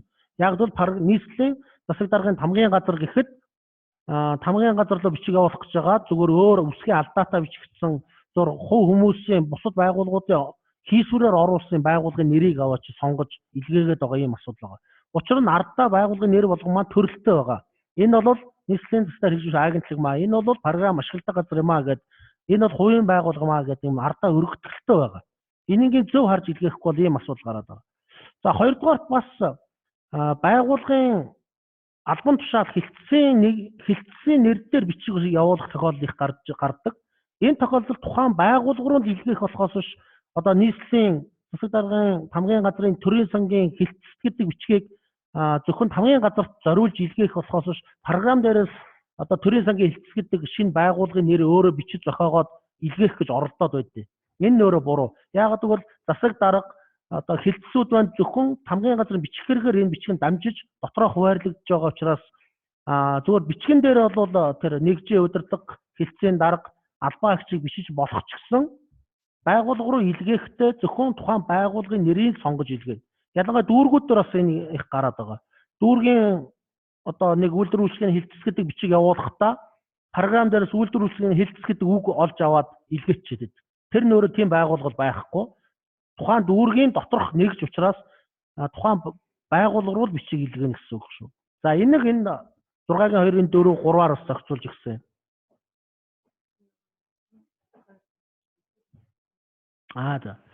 За энэ нийслэлийн тамгын газарт илгээж байгаа бичгүүдийг дотор нь одоо бид жоохон ялгаж байгаа. Нийслэлийн засаг даргад хаяглагдсан бичгүүдийг тамгын газар гэхээс илүү нийслэлийн засаг дарга Батуулд гэдэг нэрээр илгээх ийм байгууллага бас бий болгож байгаа. Гэхдээ бичгийн зохион байгуулалт нь бол тамгын газрын бичих хэрэгээр дамжиж явна. Илгээхдээ зөвхөн засаг даргыг туссан сонгож байгууллага болгож үүсгэсэн. Энэ эргээд тайлан гаргахад удирдлагаа шилжүүлсэн бичиг, тамгын газар шилжүүлсэн бичиг гэдэг ийм тайлан тусдаа хийсэн учраас энүүтэй холбогдож байгаа. За. Орлогч тусдаа биш. Засаг даргынхаа хүрээнд. Засаг орно. За тэгэхээр хотын дээд удирдлагууд дээр иргэдийн хурлаар харьцангуй цомхон засаг даргад болон түүний тусдаа асуудал хариуцсан 4 орлогчийн нэр дээр илгээсэн бичиг бол тамгын газар сонгохгүй зөвхөн тэр хүмүүсийн нэрээр гэхдээ програм дээр ардаа төрлийн маш сайн харна шүү. Програм ашигладаггүй хувийн гэсэн төрөлтэй байх юм бол энэ бол биш. Нийслэлийн удирдлага дээд шатны байгууллага гэсэн тусдаа төрлүүдтэй байгаа. Энэ тохиолдолд энэ хүмүүсийн нэрийг сонгож илгээж болно. Бусад тохиолдолд дандаа тухайн байгууллага руу илгээнэ л гэдэг ийм зарчим явж байгаа шүү. За энэ 6 сараас одоо ажиллаж эхэлнэ. Тэр бол тамгын газраараа явж байгаа шүү бичгүүд.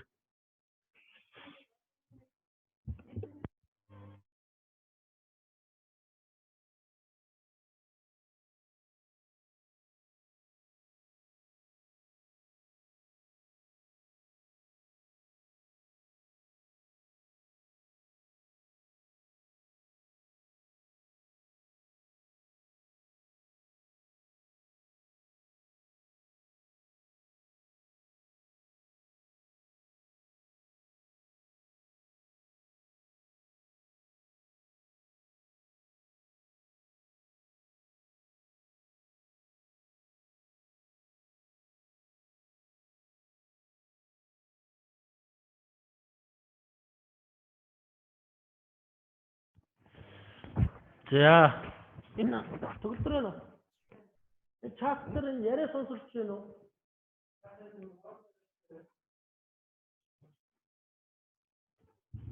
Маач ингэж байна. Энэ хол ярьсан. Наад энэ микрофон нэг. За.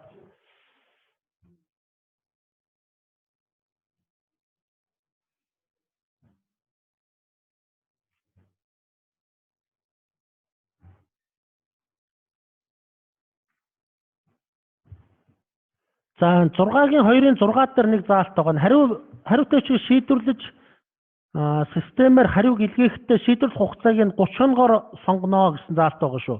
Энэ баримтчийн шийдвэрлэх хугацааны зөрчил бас энэ дээр бодогдно.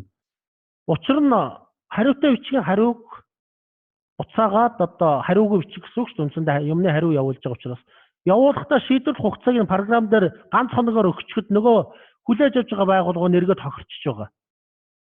Нөгөө хүлээж авсан байгууллага дээр 1 хоногийн дотор ч улаагаад тэгэхээр хариутай бичгийн хариуг явуулж байгаа тохиолдолд 30 хоногоор хугацаагаа сонгороо.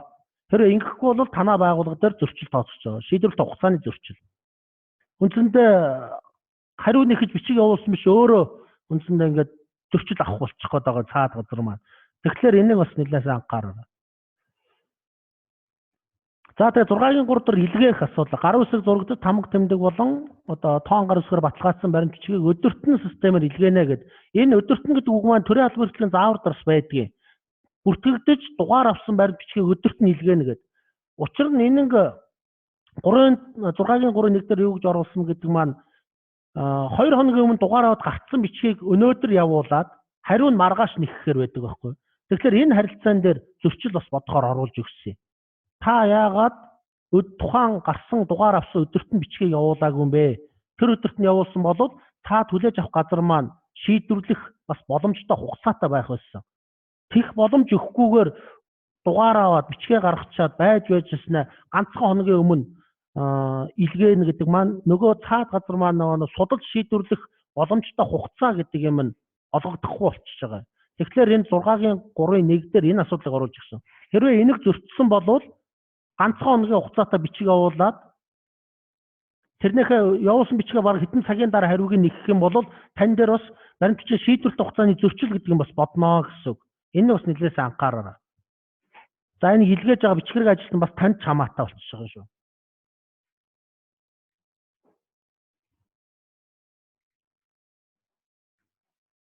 За энэ 6-гийн 2-ын 3 дээр албан бичгийг системээр илгээсэн тохиолдолд харилцагч байгууллага бичгийг хүлээн авсан тооцно гэдэг юм нэлээд амар хатуу үг орцсон байгаа шүү. Энэ анхаараарай. Учир нь танаа байгууллага дээр бичгэрэг нээж үзээгүүл бүртгэгдсэн гэж цаг минутаага очсон цаг минут чинь програм дээр харагдаж байгаа учраас одоо бид нар аваагүй гэсэн юм одоо хэрүүл бол харьцангуй одоо гарахаа байсаа. За хэрвээ ажлын цаг дууссан юм уу амралтын өдрүүдэд бичиг шилжүүлсэн тохиолдолд дараачийн ажлын өдрөөс хугацаа явж эхлэх учраас эндээ санаа зовлтгоо. Ажил тарсны дараа явуулсан байлаа гэж айхан байхгүй л гэсэн үг. Хугацаа нь бол дараагийн ажлын өдрөөс их л тооцогдож явж эхэлнэ гэсэн үг. Энийг бас зааж өгсөн. За 6-гийн 3-ын 6 дээр тэр бичгийг 1% гаргах асуудлыг зааж өгсөн шүү. 1% үлднэ. За тэгээд програм ашигладаггүй байгууллагуудаар хуучин аргачлалаараа явна цаасан хэлбэрээрээ. Гэхдээ програмд бүртгэж ашиглана л гэдэг заалт маань энэ. За үнэхээр цаад газар чинь энэ бичгийг цаасаар ирүүлэх шаардлагатай гэж хэлэх юм бол нэмж 2 дахь хувийг гаргаараа. Үгүй болвол 1% гаргаад өөртөө авч хадгалж архивлаараа. Цахим хэлбэрээр явсан гэж үзнэ гэсэн үг шүү. За энэ 6-гийн 3-ын 6 дээр заагаад өгсөн. За 6-гийн 3-ын 9 дээр саяны ярьсан судалж шийдвэрлэх боломжит хугацаатай илгээнэ. Тэгэхгүй ганц хоног заахгүй гэдэг маань энэ. За тэгээд 7-дугаар хэсэг нь бол энэ хяналт тайлагналтын хэсэг байгаа. За энийг тусдаа бид манай ажилтан ерөнхийдөө аргачлалч зааж өгнө. Үндсэндээ 14 хоног тутамд заавал тайлан гаргаж явнаа гэдгийг нэлээсээ анхаараа. Сая хяналт шалгалтаар явхад дүүргийн дэрэгдэх байгууллагууд бол энэ ИДОК-оос тайлан ерөөсөө гаргаж үзээгүй, хэвлэж аваагүй. Эсвэл дөхөд очих үеэр нэг сургаар хэвлэж авсан. Тэгээ бүх юм дотор байгаа гэж одоо бэлэн яриад бас суугаад ийм хандлага бас ажиглагдсан. Тэгэхээр цаасаар гаргаж архивлах юмнуудаа бас архивлж явнаа гэдгийг бас анхаарах хэрэгтэй. За тэгээд зөрчлийн талаар бол энэ индекс томьёонуудыг та бүхэн бас эндээс харж байгаа. Таны бичгэн дээр баруун доотлуулан зөрчлийн мэдээлэл гэдэг байгаа. Энэ дээр дарах юм бол ямар төрлийн зөрчил вэ гэдэг нь харагдана. Хэд удаа тооцогдсон нь харагдана. За өөр юу вэ?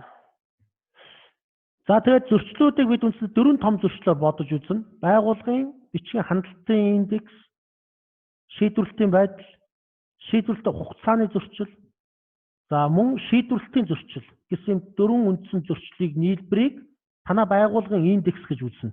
За тэгээд энэ индекс чинь одоо ингээд 2 удаа ч юм уу хангалттай үнэлгээ авсан FDC авсан болвол эхлээд тусын байцаагчийн зүгээс арга хэмжээг аавна. Дараа нь дахиад энэ арга хэмжээ зөрчил гарах юм бол нийслэлийн удирдлагуудад мэдээлж ажилланаа.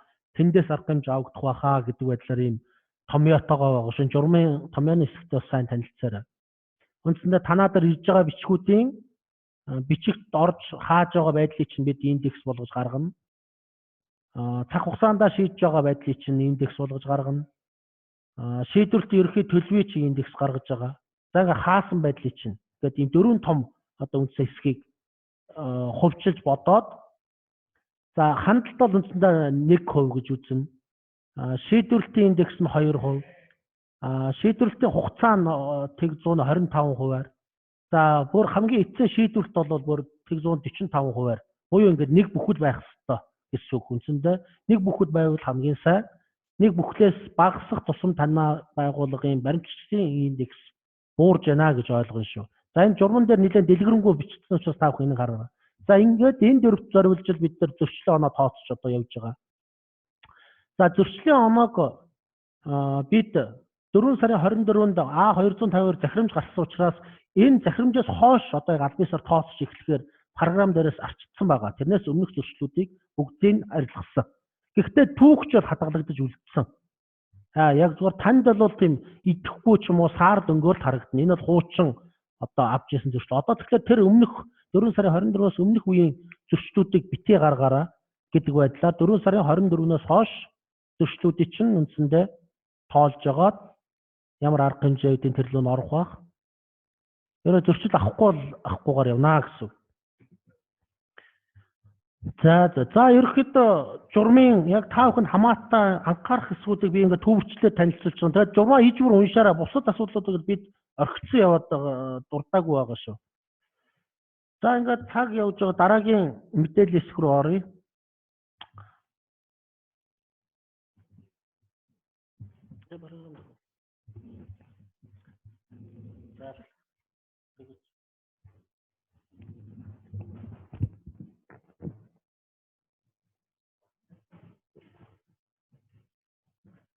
За дараа нь бас EDOC програмын зөрчил болон сүүлүүд хийгдсэн ажлуудын талаар бас томхон зүйл бас харуулж авчи.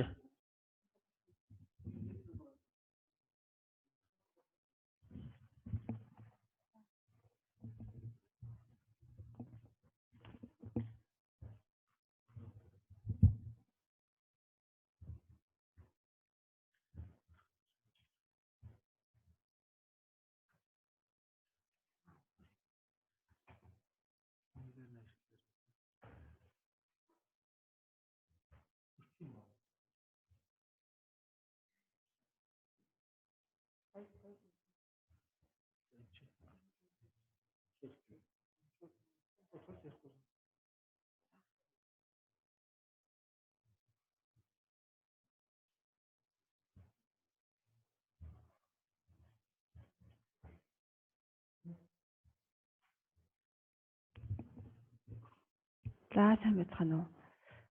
За одоо би болохоор ерөнхийдөө програм дээр хийгдсэн өөрчлөлтүүд зөрчлийг яаж ашиглахын тэр тайлбарыг програм дээр тулгуурлая. За түрүүний тайлбарласнаар ерөнхийдөө журам гарсан өдрөөс өмнөх бүх зөрчлүүдийг програм дээр хүчингүй болгосон байгаа. За энд болохоор бүх төрлийн хугацааны зөрчлүүд болон өмнө нь шийдвэрлэсэн бичгүүдийг чинь шийдвэрлэлийг хянахгүйгээр шууд баталгаажуулчихсан тооцож ойлгож болно. За одоо нийт та бүхэнд болохоор яаж харагдах вэ гэхээр за ирсэн бичиг, явуулсан бичиг аль бичгийн хэсгийн дэлгүүр дээр зөрчил мэдсэн цонх байгаа. Юу довчлуур байгаа. За тэр довчлуурыг болохоор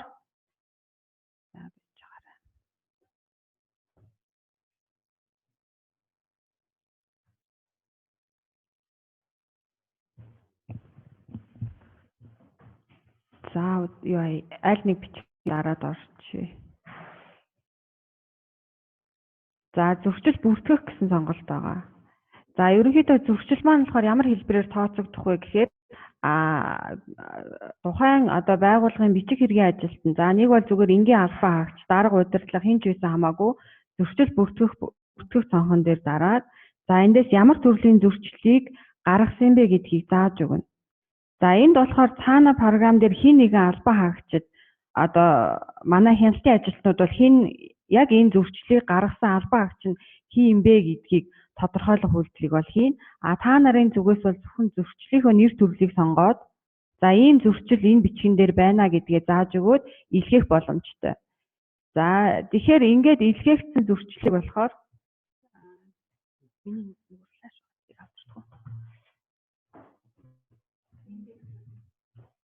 за ингээд илгээсэн зөрчлийг болохоор ерөнхийдөө манай хяналтын ажилтнууд нэг бүрчлэн шалгаад за би шалгах салбарыг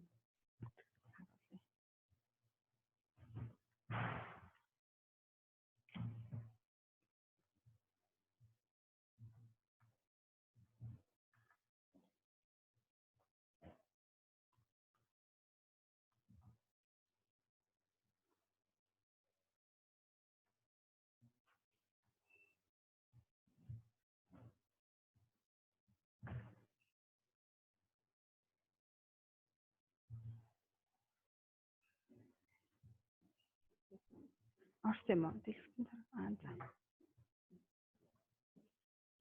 За ерөнхийдөө энэ схемээр дамжуулаад тайлбарлавал илүү амар юм байна. За эхлээд бүх шатны байгууллагуудын албан хаагчид тухайн бичиг ирж байгаа болон хүлээж авч байгаа бичгүүд дээрээ зөрчлөө мэдээлнэ. За ингэхдээ тухайн бичгийг илгээсэн байгууллагт ч үж болно, эсвэл өөрийнхөө байгууллагт ч үж болно тий. За зөрчлөө эхлээд мэдээлнэ. За зөрчил маань болохоор дотроо 4 төрөл байгаа даа тий. Стандартын, систем ашиглалтын, бичгийн шийдвэрлэлтийн гэсэн зөрчлүүд. За энэ зөрчлүүдийг болохоор мэдээлсний дараа зөрчлийн санал маань биднэрт ирэх. За тэгээ мөн шийдвэрлсэн бичгүүдийн шийдвэрлэлийн талаар мэдээлэл ирнэ. Бүртгэлийг болохоор хяналтын ажилтан буюу манай бичгийн хяналтын ажилтнууд суугаад за хүчингү болох уу, баталгаажуулах уу гэдгээс шийднэ. Тэгэхээр таны илгээсэн зөрчил бол доор нь одоо юу гэдгийг шууд зөрчил рүү орчих. Тэгээд за хянагдана. Үнэхээр зөрчлөөгүй юу гэдгийг.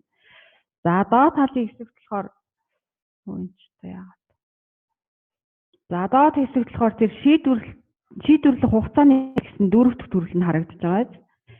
Шийдвэрлэх хугацааны зөрчлүүд бол шууд автоматар баталгаажна. За энэ зөрчлүүд яаж ажиллах вэ гэхээр өнөөдөр танд шилжиж ирсэн болон өнөөдөр таны бүртгэсэн бичиг энэ өдөртөө танаас нөгөө дараагийн шатны ажилтнаар руу шилжээгүй байх юм бол маргааш өдрийнх нь орой энэ зөрчил ажиллана. За тэгээ маргааш өдрийнх нь орой гэхэд та шилжүүлээгүй 2 дахь 3 дахь өдрөө ингээд өөр дээрээ байлгах юм бол хэтрүүлсэн хоног тутамд нэг зөрчил автоматар нэмэгдэж тооцогдно.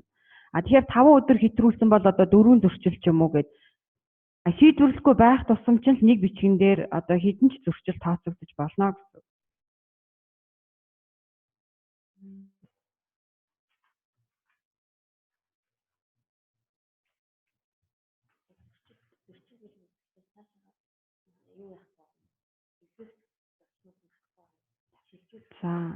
За байж байгаараа гарна. За тэгэхээр хардаа. За бичвэрийнхээ утга найруулга ийм байна гэдэг тайлбараа өгөөд за ийм учраас би ингэж үзлээ гэсэн тайлбараа бичээд илгээх товчлуураа дарахаар за та нарын хүсэл биднэрт ирж байгаа. Энэ маусны болохоор. За бүртгэгдсэн зөрчлүүд маань хяналтын ажилтнууд маань ингэ харагдаж байгаа. Бид нар бол энийг өдөрт нь ойлгох буюу дор бүр нь шийдвэрлээ, дор бүр нь бүртгэгдсэн цуцлах, одоо хугацаа сунгах, байгууллагын нэр буруу байх ч юм уу, та нарын бидний нөө утсаар холбогдож хэлдэг байсан бүх төрлийн зөрчлүүдийг энэгээр ирэхээр нь тэглээд явах юм. За энэ хэсэгт бол жишээлбэл нийт нөгөө шийдвэрлсэн бичгүүд маань харагдаж байна. Энийг ч гэсэн бид нэр өдөр тутамд нь тэглээд дуусгаад явна гэсэн.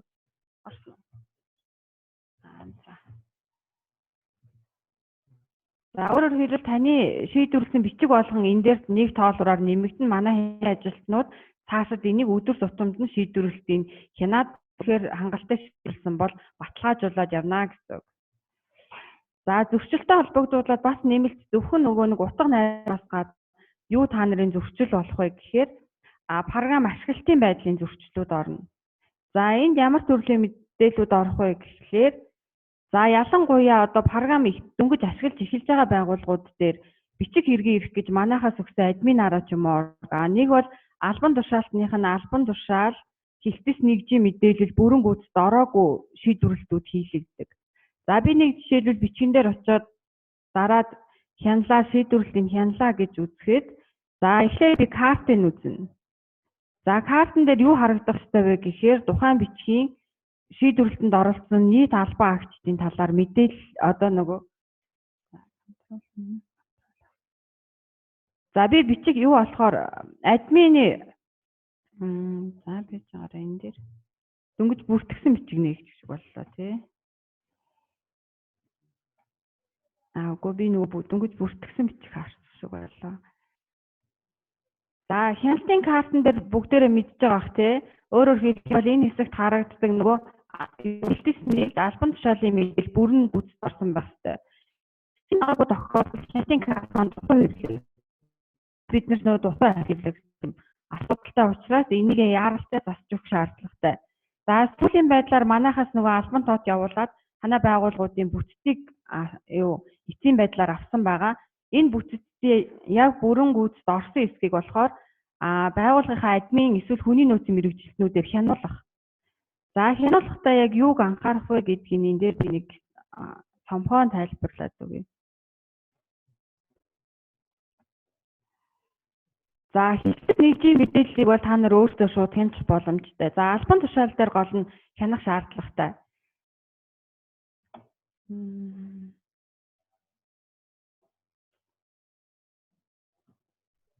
За албан тушаалын мэдээлэл дээр гол нь ямар хэсгийг хянах шаардлагатай вэ гэхлээр за энд дор харагдаж байна. Албан тушаалын ирэм гэсэн сонголт байгаа. Албан тушаалын ирэм. За түрүү яригдсан зөрчил тооцоо баримт бичиг хоорондоо шилжүүлэхдээ албан тушаалынхаа ирэмбийг харгалзана. Өөрөөр хэлэх юм бол хилтэс нэгжийн даргал одоо бичиг шилжүүлэх хэрэгтэй. Бусад одоо энгийн албан хаагч ахлахууд болохоор бичиг шууд шийдвэрлэнэ гэсэн. За тэгэхээр тухайн албан хаагчийн албан тушаал нь энд мэргэжилтнээр орж байгаа ч юм уу те энгийн ахлах мэргэжилтэн байх юм бол энд бүртэн заавал мэргэжилтэн гэдэг сонголтоороо гүйцэд хийгдсэн байх ёстой шүү. Энэ сонголт хийгдээд та нар програмыг одоо юу гэдгийг бүрэн зөв ашиглах боломжтой болно. Манайхаас ерөнхийдөө тушаалын ирэмбийн болон албан тушаалын мэдээллийг оруулж өгж байгаа. Энийг зөв оруулсан эсрэг та нар хянаад ямар нэгэн асуудал байх юм бол бид нартай холбогдоод энэ алдаануудыг засуулна шүү. За ингээд орсон тохиолдолд дараа нь та нарын нөгөө бичиг шилжүүлэх, шийдвэрлэх явц маань тань дээр ямар ч асуудалгүй бүрэн хийгднэ гэсэн. За өөр надад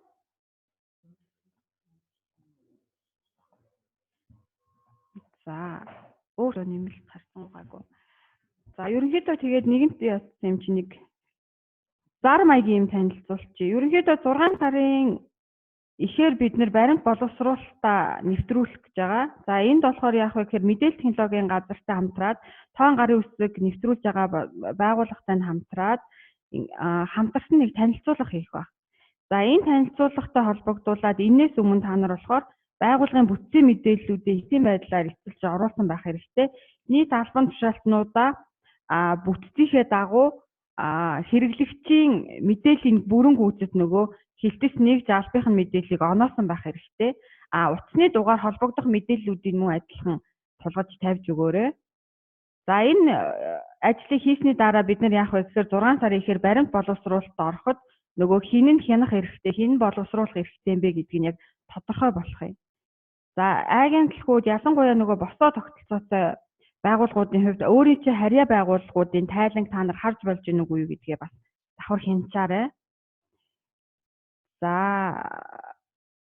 өөрч одоо хэвлэмэл хуудасны загварын хувьд бид нэр 6 сарын ихээр баримт боловсруулалтайгаа бас яг адилхан хамт загварын програмд оруулах вэ гэсэн заавар танилцуулгыг зэрэгцүүлээд бас явуулна.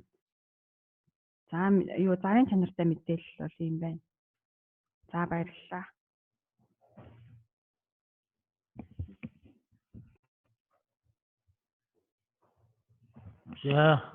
За дараагаар нь хэвлэл хуудасны хэрэглээ, ашиглалт, захиалгын талаар бас мэдээлэл өгнө.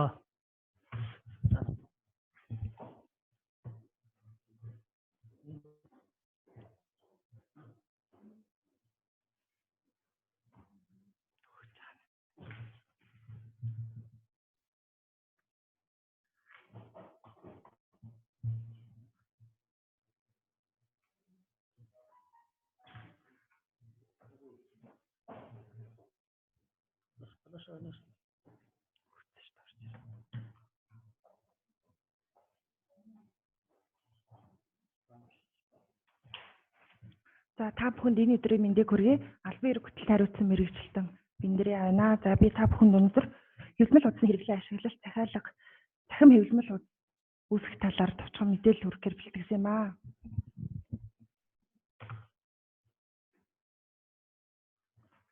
За тиймээс товчхон мэдээ.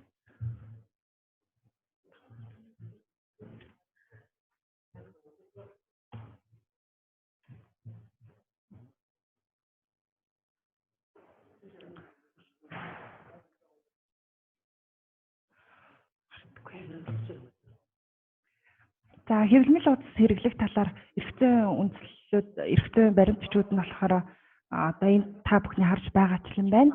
За мөн Монгол Улсын засгийн газар 2001 оны 41 дугаар тогтоол болон за одоо сүүлийн үед бид нэр бас гол барьж байгаа нийслэлийн эрхтэн төлөөлөгчдийн хурлын 94 оны 1-р тогтоол дээр үндэслэн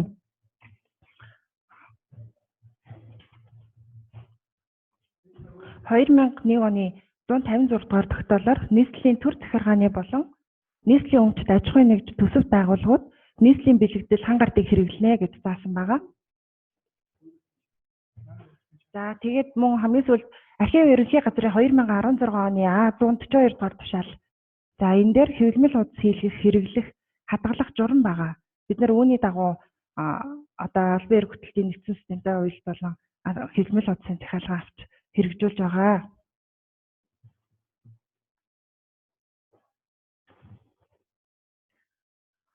За энэ дээр 2017 оны 1 сард хийсэн судалгаа байгаа.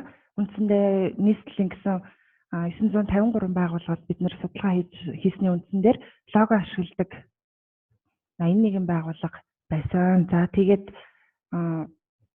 нийслэлийн байгууллагуудын 2017 оны 1 сарын 9-ний өдөр нийслэлийн засаг даргаас биднэрт үүрэг өгсөн. Нийслэлийн байгууллагуудын хэвлэмэл хуудасын бэлэгдэл болон хэвлэлийн арга хэлбэрийг ижлэгдэх үүрэг даалгавар өгсөн. За тэгээд үүний үндсэн дээр бид нар байгууллагуудын хэвлэмэл хуудасанд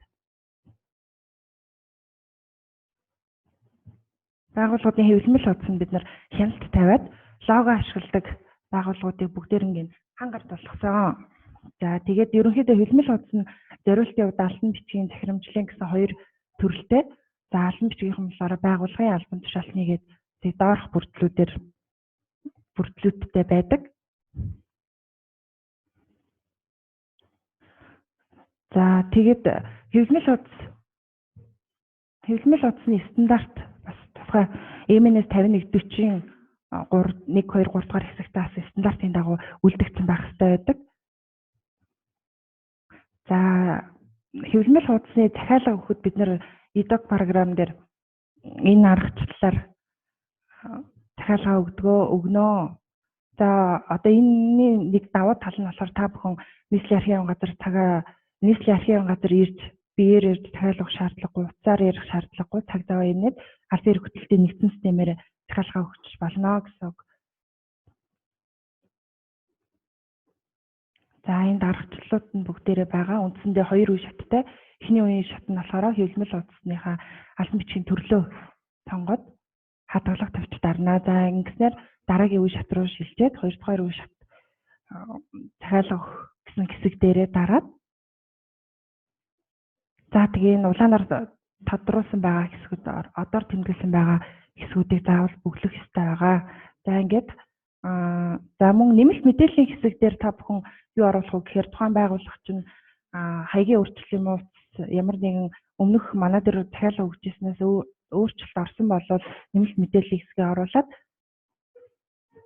тэгээд захиалга өгөх гэсэн товчоо дарснаар таны захиалга нийслэлийн архивын газар дэлгэгдэж байна гэсэн үг. За мөн та бүхэн захиалга бас давхар хянах боломжтой болсон. За хүмүүсийн захиалга өгчөөд манайх руу захиалга өгсөн байна уугүй байна уу гэж уцтаж бас асууж байгаа. За та бүхэн нааша уцтах шаардлагагүйгээр өгсөн захиалга руугаа ороод доошо гүйлгээд үзэхээр захиалга таны өгсөн захиалга маань зөвшөөрөгдсөн байна уу, цуцсан байна уу гэдгийг эндээс бас давхар хянах боломжтой болсон шүү гэдгийг хэлье. За мөн YouTube дээр хэвлэмэл утас захиалгах гэдэг монголоор тайлбартайгаа видео бичлэг бид нар танилцуулах хүргэсэн байгаа. За хамгийн эхлээд хэлсэн архив ерөнхий газрын А142 гэдэг тушаал гарсан байгаа. Тушаалын тушаал дээр та бүхэнд хэрэгцээтэй бас хэд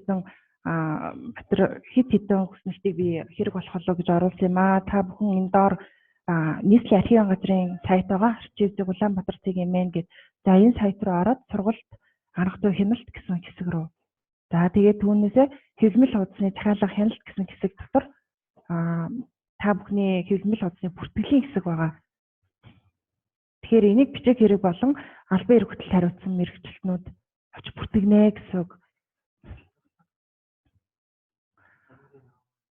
За та бүхэн энэ нь болохоор PDF файлаар байгаа. Та бүхэн аваад өөрсдөө боловсруулад энийг байгууллагынхаа архивт бас за та бүхэн энийг бас байгууллагаа зарцуулсан хэрэглээд өдөр тутмынхаа үйл ажиллагаанд хөтлөж давхар явах ёстой. За тэгээд мэдээж оны эцсээр архивтаа хөлөөлгөж өгөх байгаа. За мөн хэвлэмэл хуудасны зарцуулалтын тухай бүртгэл байгаа.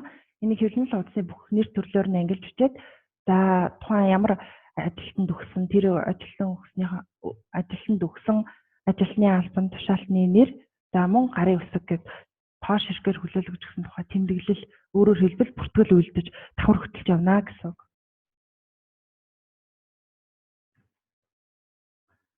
За хэвлэмэл хуудасны зарцуулалтын тухай мэдээ саяны архивын ерөнхий газрын А142 дугаар тушаалын 5 дугаар хасралттай байгаа. За энийг та бүхэн хагас болон бүтэн жилээр тайлагнаж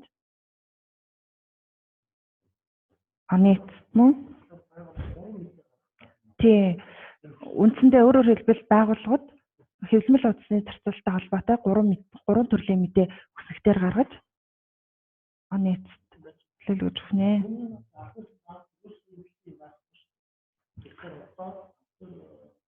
Хэвлэл хуудастайгаа адилхан асуудлыг ерөнхий газрын түүх зохиол тушаалаар яг 3 өнгөрсөн заавал хөтлөнө.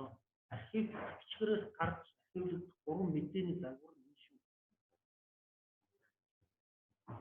Тэгэхээр та бүхэн энэ 3 хэсэгтээ заавал яг хэвлэмэл хуудастай холбогдуулан ягштал мөрдөж бүртгээд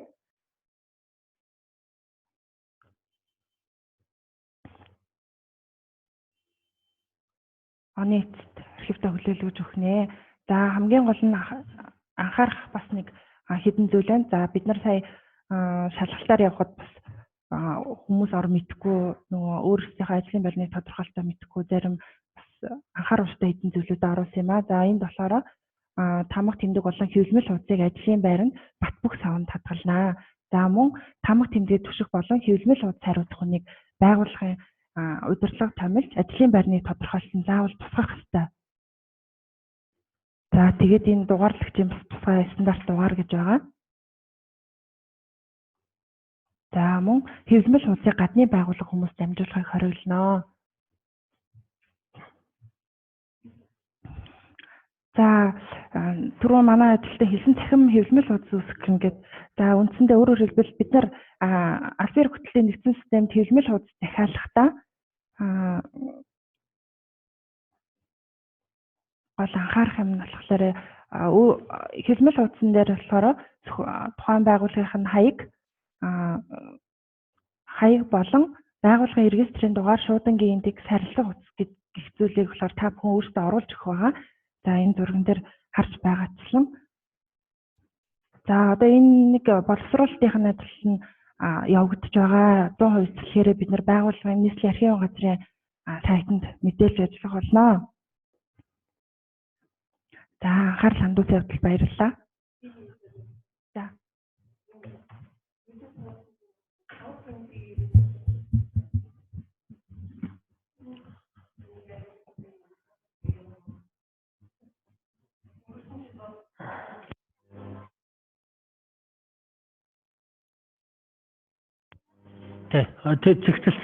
Зэгцэлсэн.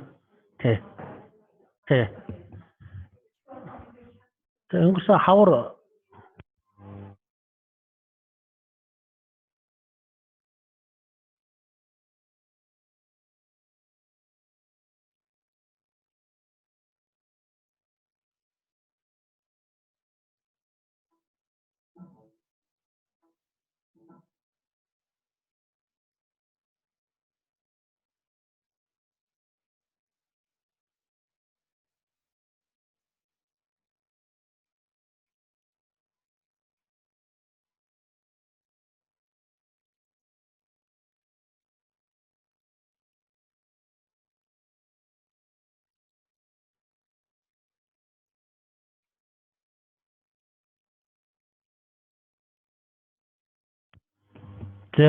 За байгууллагууд за сая тамга хэвлэл хуудасны асуудлаар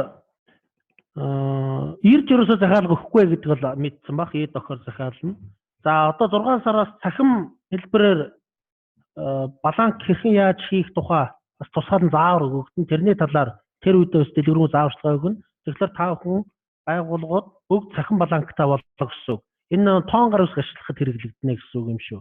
За ийм тест дараатаа. За тэгээ нийслэлийн бүх байгууллагууд бол нийслэлийн архивын газрын хяналтаар дамжиж явж байгаа. Бид бүхэн тогтмол хяналтуудыг тавьдаг болсон. Одоо их хялбар болсон гэдгийг бас эндээс. За дараагийн мэдээлэл нь бол энэ хөтөлбөрийн нэрийн жагсаал боловсруулах талаар архивын асуудал хариуцсан мэргэжилтэн товч танилцуулах юм.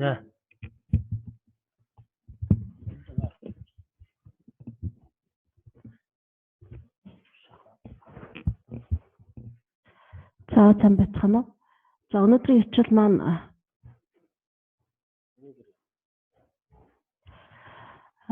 хөтөлбөрийн нэрийн жагсаалтыг боловсруулах. За хөтөлбөрийн нэрийн жагсаалтыг боловсруулаад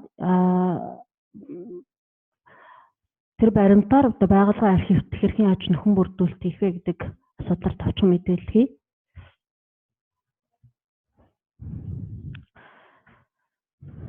За хөтөлбөрийн нэрийн жагсаалтыг боловсруулахад дараах одоо баримт бичгүүдийг мөрдлөг бодлогож ажиллах шаардлагатай. За нэгдүгüүрт нь бол байгууллагын бүтэц зохион байгуулалт, чиг үүрэг, за байгууллагын дүрм журам, за ажилтнуудын ажлын байрны тодорхойлолт, за байгууллагын жилийн ажлын төлөвлөгөө, за үндэсний архивын газрын даргын 2007 оны 160 дугаар тушаалаар батлагдсан байгууллагын үйл ажиллагааны үүссэн удирдлагын нийтлэг баримт бичгийн хадгалах хугацааны үлгэрчилсэн жагсаалт гэж байгаа. За салбарын жагсаалт, за байгууллагын жагсаалт, за дүүргүүдэд хөтлөгдөх ижилтгсэн хөтлөх хэргийн нэрийн жагсаалт, за өмнөх онуудын хөтлөхрийн нэрийн жагсаалт гэх мэт баримт бичгүүдийг заавал одоо харж үзэж энэ хөтлөхрийн нэрийн жагсаалтаа боловсруулах шаардлагатай. За хөтөлбөрийн нэрийн жагсаалт гэдэг маань байгууллагын зохион байгуулалтын нэвжид хөтлөгдөх хэргийг нэр төрөл асуудал сэдвээр ангилсан за хадгалах хугацаас заасан та бүртгэлийн баримт бичгийг бол хэлнэ. За энэ маань албан хөтөлбөрийн зааврын 22 дугаар хавсалтаар батлагдсан юм загвараар хөтөлбөрийн нэрийн жагсаалтыг боловсруулах ёстой байгаа. За хөтөлбөрийн нэрийн засалтыг одоо боловсруулснаар одоо ямар зорилго хэрэгцээ шаардлагатай юм бэ гэхээр нэгдүгээрт нь бол баримт бичгийг зөв ангилж хэрэглэх явдал байгаа. За хоёрдугаарт нь хадгалах хугацааг оновчтой тодорхойлох. За гуравдугаарт нь бол одоо хэрэг бүрдүүлэх байгаа. За дөрөвдүгээрт нь бол тоо хүртэл хөтлөхөд. За тавдугаарт нь бол мэдээлэл авалгаанд ашиглах юм зорилгоор хөтөлбөрийн нэрийн засалтыг одоо заавал дагаж мөрдөж боловсруулах хэрэгтэй байгаа. За хөтөлбөрийн нэрийн засалтыг боловсруулахдаа бол албан агчид маань ажлын байрны тодорхойлолт, за жилийн ажлын төлөвлөгөөг заавал харсан байх ёстой. За албан агчид бол хөтөлбөрийн нэрийн засалтанд заавал саналаа өгнө. За ингээд саналаа өгсөний дагуу бол хилдэг зохион байгуулалтын нэвжид хөтлөгдөх хөтөлбөрийн нэрийн засалтыг бол боловсруулна. За ингээд хилтэс нэвжийн зохион байгуулалтын нэвжид хөтлөгдөх хөтөлбөрийн нэрийн засалтыг боловсруулад байгууллагын дэргэдэх баримтчиг нэгтгэн шалгах комиссийн хурлаар хилцүүлнэ. За хэрвээ тухайн байгууллагын бүтэц, орон тоо, чигүүрэг өөрчлөгдсөн тохиолдолд за төрийн архивын дэргэдэх баримтчиг нэгтгэн шалгах арга зүйн комисс гэж байгаа. За энэ маань бол нийслэлийн эсрэг даргын захирамжаар батлагдсан орон тооны бүсийн 13 хүний бүрэлдэхүүнтэй ийм комисс ажилладаг. За энэ комиссаар бол заавал тухайн онд хөтлөгдөх хөтөлбөрийн нэрийн засалтыг батлуулсан байх ёстой. За энэ дээр бол нөгөө түрүүний хэлсэн зохион байгуулалт бүтэц орон тоо чигүүрэг нь өөрчлөгдсөн тохиолдолд заавал энэ комиссаар хэлцүүлж батлуулсан байх ёстой. За хөтөлбөрийн нэрийн засалтын төрөл хэлбэрүүд бол зохион байгуулалтын нэгжийн, за байгууллагын нэгжийн гэсэн ийм хоёр хөтөлбөрийн нэрийн засалтыг боловсруулна. За хилтэс албад зохион байгуулалтын нэгжгүй бол одоо зөвхөн албан агчид маань саналаа өгөөд ингээ байгууллагын хөтөлбөрийн нэрийн засалт боловсруулагдах ёстой. За байгууллагын хөтөлбөрийн нэрийн засалтыг бол оны эхэнд байгууллагын дараагаар батлуулсан байх ёстой. За ингээд энэ албан хөтөлбөрийн үндсэн зааврын нөгөө 22 дугаар хавсгалтаар загвараар ийм хөтөлбөрийн нэрийн засалтыг боловсруулна. За үүнд нэгдүгээрт нь бол 9 дугаар байна. Хоёрдугаарт нь бол хэргийн индекс байна. За энэ хэргийн индексийг бол заавал тавьж явнаа. За энэ дээр ямар одоо тохиолдолд хэргийн индексийг хэрэглэх үү гэхээр тухайн байгууллагын бүтэц орн тухайн байгууллага одоо дотроо хилтэс албад зохион байгуулалтын нэгжтэй байх юм бол энэ хөтөлбөрийн хэргийн индексийг хэрэглэнэ. Тэгэхээр хэргийн индексийг бол мөн заавал тушаалаар одоо батлагдсан байх ёстой. За тухайн одоо байгууллага хэдэн одоо дотроо бүтэц зохион байгуулалтын нэгжтэй байна. Тэр болгон бүгдээрээ хэргийн индекстэй явна гэсэн. Тэгэхээр энэ хэргийн индекс дээрээ захиргаа удирдлагын хилцэл маань одоо нэг гэсэн хэргийн индекстэй байжгаад тухайн онд яг хичнээн баримт одоо хөтөлбөрийн дээрээ тусгацсан юм бэ гэхээр одоо нэг гэсэн хэргийн индекстэй бол 1-ээс 10 хүртэлх одоо хадгаламжийг нэгжинэ захиргаа удирдлагын хилцэл дээрээ байгаад за хоёрдугаар одоо хэргийн индекс нь жишээлбэл мэргэжлийн удирдлагын хилцэл гэхээр 2-ын 1-ээс явна гэсэн үг шүү. Тэгэхээр 10 дугаар нь бол өөрчлөгдөхгүй хэргийн индекс дээрээ 2 гэсэн хэргийн индексээрээ үргэлжлүүлээд мэргэжлийн удирдлагын хилцэл маань 1 гэсэн дугаараар явна гэсэн. Тэгэхээр үргэлжлүүлээд энэ нөгөө 0.1-ийн 0.1 гэж 10 хүртлээр явчаад 0.2-ийн хэргийн индекс нь явхаараа одоо 11-ийг өргөжлүүлээ явсан юмнууд ажиглагддаг. Тэгэхээр бол яг 0.2-оос 0.1 гээд өргөжлүүлээд явна. За тэгтээ нөгөө 10 дугаар мань өөрчлөгдөхгүй гэдгээрээ явна. За бүтэц зохион байгуулалтын нэгжгүй хилцэл байхгүй тохиолдолд хэргийн индексийг хэрэглэхгүй байж болно. Тэгэхээр хэргийн индексийг бол яг 10 дугаараар араас 1 гэсэн бол хэргийн индекс маань 1 одоо 2 гэдэг юм бол 2 гэдээ явчихна. Энэ дээр бол бүтэц зохион байгуулалтын нэгжгүй газрууд маань ингээ явчих болно. За баримт бичгийн нэр төрөл за хадгалах хугацааг бүрэн тусгах нь энэ хөтөлбөрийн нэрийн засалтан дээр. За хэрэг бүрдүүлэх албан тушаалтыг заавал бичнэ. За энэ дээр энэ болохоор нөгөө байгууллагын хөтөлбөрийн нэрийн засалт учраас зөвхөн одоо хариуцах албан тушаалтнаар нь бичигдсэн байна. Хэрвээ зохион байгуулалтын нэгжтэй байх юм бол энэ хариуцах албан тушаалтын дээр нь заавал одоо дотоод ажил хариуцсан мэргэжилтэн туяа гэдэг юм уу яг нэрээр нь бичиж өгч явах шаардлагатай. За хэрэг бүрдүүлэх албан тушаалтныг нэрийг бол бичнэ. За тайлбар хэсэгт бол за тухайн одоо баримт бичиг тусгай төрөлттэй юм уу эсвэл байгууллага дээр байнга хадгалах юм уу цахим хувьтай юм уу гэдгийг бол тайлбар хэрэгтэй нь заавал бичиж өгөх хэрэгтэй байгаа.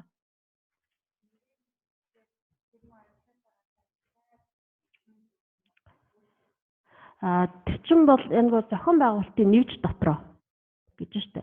Тэр чинь зохион байгуулалтын нэвж болгон хөтөлбөрийн нэрийн засалттай байна штэ.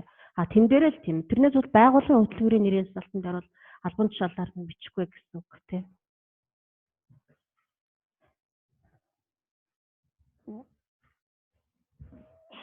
За хөтөлбөрийн нэрийн засалтаар мөн захин файлаа үүсгэж болно. Хавцсан гэсэн үг тийм ээ. Тухайн одоо мэрэгчлэлтэн би одоо энэ онд ямар баримт бичгийг үүсгэх үгээд яг хөтөлбөрийн нэрийн засалтаараа 02-80 гэдэг юм уу тийм ээ. Энэ дэр одоо мэрэгжил арга зүйн зөвлөлийн хуралтай холбогдох баримт бичиг гэдэг яг ажлын файлуудаа ингээд өгчүүл бас зүгээр. Мөн захин файлаа ч гэсэн компьютер дээр байгаа захин файлаа яг хөтөлбөрийн нэрийн засалтаараа ангиж төрөлжүүлээ явал оны дараа одоо хэрэгээ бүрдүүлж өгтөө яг энэ материалууд маань хөтөлбөрийн нэрийн засалтын дагуу бүрэн бүртлэр гарна гэсэн үг. Заавал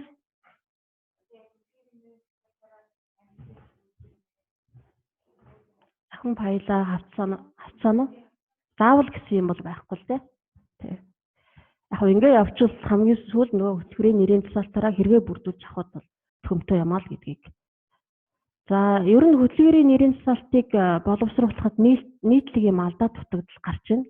За сая хянан шалгалтаар явж байхад эдгээр алдаа дутагдлууд маань ихэнх байгууллага зэрэг бол ажиглагдаж байна. За энэ дээр бол жилийн ажлын үйл ажиллагааны төлөвлөгөөг ерөөсөө баримтдаггүй. За хилтэс албан агчдаас санал авч боловсруулаагүй. Баримтын хадгалах хугацааг бас буруу тодорхойлсон. За энэ дүүргүүдийн ижилтгсэн хөтөлбөрийн нэрийн засалтыг баримтлаагүй. За үндсэн үйл ажиллагаатай холбоотой баримтуудыг мөн тусгаагүй. За нийслэлийн засаг даргын 2015 оны 177 дугаар захирамжиж байгаа. Энэ маань архивын сан өмнөх төхөн бүрдүүлэлт хийх журам гэж байдаг. За энэ журмын хавсралтыг бас баримтлаагүй. За баримт бичгийн нэр төрлийн өөрчлөлтийг тусгаагүй гэсэн ийм нийтлэг алдаа дутагдлууд бас ажиглагдаж байна. Тэгэхээр эдгээр алдаа дутагдлуудыг цаашид гаргахгүй үднээс одоо жилийн ажлын төлөвлөгөөгөө харж тийм ээ. За хилц албан агчдаас заавал саналын авч хөтөлбөрийн нэрийн засалтыг боловсруулж ажиллах нь бас зүйтэй юм аа. За хоёрдугаар сэдэв маань одоо хөтөлбөрийн нэрийн засалтанд тусгагдсан баримтаар байгууллагын архивт яаж нөхөн бүрдүүлэлт хийх вэ гэдэг товчхон мэдээлэл өгье. За ер нь байгууллагын архивт нөхөн бүрдүүлэлт хийх гэдэг маань архивын байгууллагын зохион байгуулалтын нэгж ажилтнуудын үүсгэсэн баримтаар архивыг байнга байжуулах үйл ажиллагаа гэлнэ. За энэ маань байгууллагын архивын ажлын үндсэн загварын 3-1-ийн нэгдэх юм заалт байгаа. За хөтөлбөрийн нэрийн засалтын дагуу одоо архивт баримтаа хүлээлгэж өгөхдөө байгууллагын архивын ажилтан маань оны эхэнд хилтэс ажилтнуудаас хилтэс одоо тасаг албан нэгжүүдээс баримтаа хүлээж авахдаа заавал одоо ийм хуваар гаргаж байгууллагын дараагаар батлуулсан байх ёстой. Хэрвээ хилцээд албад зохион байгуулалтын нэгжгүй байх юм бол албан тушаалтнуудаар нэг бүрчлэн гаргаад за 20 албан тушаалтсан бол 20 гаргаад энэ хүмүүс хэдэн сарын хэдэн баримтаа хүлээлгэж өгөх ёстой юм бэ гэдэг ийм хуваарийг заавал гаргаж батлуулсан байх ёстой. Ийм хувааргүй шууд л ингээ баримтаа хүлээгээд авчдаг ийм тохиолдол сая бас хянан шалгалт дээр явж байхад нийтлэг ийм алдаа бас харагдаж байсан. За байгууллагын архивт одоо нөхөн бүрдүүлэлт хийхэд ажилтнууд архивын ажилтан маань ямар одоо үүрэгтэй ямар одоо эрхтэйгээр оролцох юм бэ гэхээр архивын ажилтнууд маань хөтөлбөрийн нэрийн засалтын дагуу баримтаа одоо зөв бүрдүүлж ангилсан байх ёстой. За ингээд хуваарийн дагуу баримтаа бүртгэлжүүлж байгууллагын архивт хүлээлгэж өгсөн байх ёстой. За мөн захин баримт гэж одоо үүснэ. Энэ захин баримтыг дээдийн туулж одоо архивын ажилтнанд хүлээлгэж өгөх ёстой. За ингэхэд бол архивын ажилтан ямар одоо эрхтэй үүрэгтэй юм бэ гэхээр архивт баримт хүлээж авах хуваарийг түрүүний хуваарийг заавал батлуулсан байх ёстой. За ажилтнуудад одоо арга зүйн заавар зөвлөгөө мэдээлэлээр бас хангаж ажиллах ёстой байгаа. За ингээд хөтөлбөрийн нэрийн засалтын дагуу ажилтнуудаас акт бүртгэлээр хүлээж авч за нэгдсэн акт бүртгэлийг үлдэж байгууллагын дэргэдэх баримт чиг нэгдсэн шалгах комиссийн урлаар хилцүүлж батлуулсан байх ёстой байгаа. За ингээд архивч одоо ямар баримтаар акта бүртгэлээр одоо архив ажилтан маань ажилтнуудаас хүлээж авах хэрэгтэй вэ гэхээр одоо байнга хадгалах, тусгай төрлийн баримтаар 70 жил хадгалах, төр хадгалах, за боловсон хүчний 2 эрэг гэсэн ийм нэр төрлүүдээр архив ажилтан маань ажилтнуудаас баримтыг хүлээж авсан байх хэрэгтэй. За энэ маань байгууллагын архив ажлын үндсэн зааврын 3-2 дахь хэсэгтэр байгаа. За ингэхдээ бол түрүүний хэлсэн байгууллагын архивын ажилтнуудаас 1-р үйлдвэрлэлд багтаан байнга төр 70 жил одоо хадгалах хугацаагаар ангилсан бүртгэлээр архив одоо хүлээж авсан байх хэрэгтэй. За ингэж хүлээж авахтаа бол хилтэс албатай байх юм бол хилтэс албат тус бүрээр байнга төр 70 жилийн бүртгэлийг одоо батлуулж хилтэн нэгжийн дараагаараа батлуулж үлдэж өгөх хэрэгтэй байгаа. За энэ маань нэгжийн байнга хадгалах баримтын бүртгэл, за дэс дугаар, хэргийн индекс, хадгаламжийн нэгжийн гарчиг, онцгийн хязгаар, хуудасны дэ тайлбар гэсэн ийм бүрдлүүдтэй бүртгэлээр архивын ажилтан маань хүлээж авсан байх хэрэгтэй. За сая бас хяналт шалгалтаар явж байхад энэ хэргийн индексийг байнга хадгалах ер нь аль ч төрлийн бүртгэл дээр хэргийн индексийг одоо хэрэглээгүй юмнууд бас ажиглагдаж байна. Тэгэхээр энэ хэргийн индексийг заавал одоо бүртгэл дээр тавьж явах хэрэгтэй. Тэгэхээр энэ одоо хилтэс маань байнга хадгалах хичнээн нэр төрлийн баримтаар оны ихэнд хөтөлбөрийн нэрийн засалтанд тусгагдсан бэ гэдгийг одоо энэ хэргийн индекс маань харуулж авдаг учраас энэ хэргийн индексийг заавал хэрэглээрэй. За тэгээд яг энэ загварын дагуу бас хилтэс албатуудаас авсан байх хэрэгтэй, бүртгэлээр авсан байх хэрэгтэй. Тэгэхээр зарим одоо стандартын шаардлага хангаагүй юм бүртгэлийг бас үйлдээд батлуулсан юм бас ажиглагдаж, зарим одоо бүрдлүүдийг хайцсан юмнууд бас явж байна лээ. Тэгэхээр яг энэ заавар бүртгэлээр бол архивын ажилтан маань ажилтнуудаас засгийн нэгжид байсан юм бүртгэлээр авсан байх шаардлагатай шүү. За энэ бол 70 жилийн бүртгэл байна. За нэгжийн төр хадгалах бүртгэл. За мөн хэргийн индекстэй байна. За хэрвээ бүтэц зохион байгуулалтын нэгж хилтэс албад байхгүй байх юм бол албан агчдын баримтын бүртгэл гэж гарах ёстой. За жишээлх юм бол одоо нийслэлийн архивын газрын тэр хилцээний тэр одоо мэргэжилтний тэдэн онд үүссэн баримт бичгийн хүлээлцэх бүртгэл гэсэн юм бүртгэлээр нэгжийн дараагаараа батлуулаад хөтлөх хэргийн нэрийн жагсаалтын дагуу баримтаа хүлээлгэж өгсөн байх шаардлагатай. За энэ бол тусгай төрлийн баримтуудын бүртгэл байгаа. За тусгай төрлийн баримтын бүртгэлүүд бол манай мэргэжлийн удирдлагын хэлцээс зөвлөмж одоо гарна. За энэ зөвлөмжөөр бол бүх бүртгэлүүд маань одоо яг баталгаажуулаад гарсан байх ёстой. Гараад одоо та нарт хүргүүлэн тэгээд тэрний дагуу яг энэ тусгай төрлийн баримтаар хэр бүрдүүлэх юм загварууд маань батлагдаад гарчнаа. За ингээд хилтэс нэгж тасгах одоо албан агчдаасаа баримтаа бүртгэлээр хүлээгээд авсны дараа архивын ажилтан маань нэгдсэн бүртгэл үлдэнэ. За энэ маань одоо яг загвар нь байна. Комиссийн хурлаараа батлуулсан, байгууллагын дараагаараа батлуулсан юм нэгдсэн бүртгэл гаргаж батлуулсан байх ёстой. За ингээд батлуулсны дараа архивт хүлээн авсан баримтын бүртгэл гэж юм нэгдсэн акт гарна. Тэгэхээр энэ актаар одоо энэ 2017 онд хичнээн одоо энэ хилтэс маань байнга төр 70 жилийн хичнээн баримт хүлээлгэж өгсөн юм бэ гэдэг юм нэгдсэн тоо гараад ирнэ. Тэгэхээр энэ бүртгэлийг хөтөлсөн тохиолдолд бол тоон тайлан өгөхөд бас нэлээд хялбар байх ёстой. За энэ бол хилтэс албад одоо байхгүй тохиолдолд бүх одоо албан агчдаараа гаргасан юм баримтын бүртгэл байна.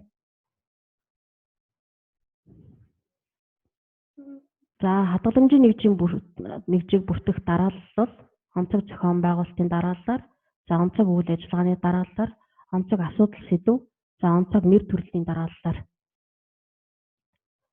баримтыг бүртгэнэ.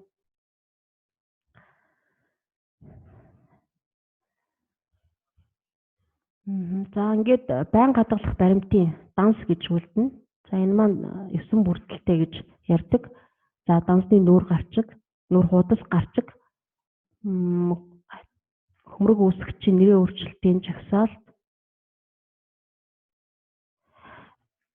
За өмнөх үг товчлсон үгийн жагсаалт, байнга хадгалах хадгаламжийн нэгжийн бүртгэл, сэдв зүйлийн загч, за номын жагсаалт, баталгааны утас гэсэн ийм 9 бүрдлэр байнга хадгалах баримтын данс маань үүсэх ёстой.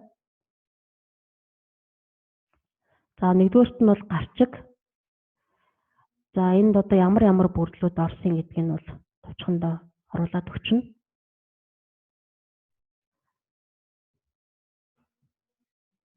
За хоёрдугаарт нь бол хөмрөг үүсгэгчийн нэрийн өөрчлөлтийн жагсаалт.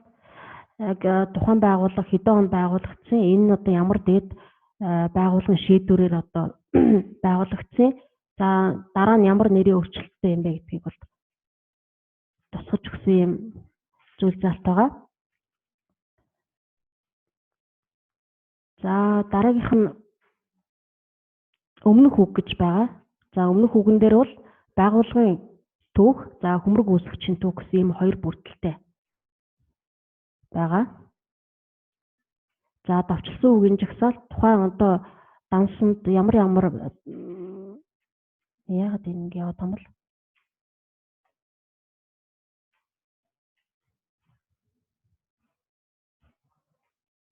дараагийн багт л явах юм.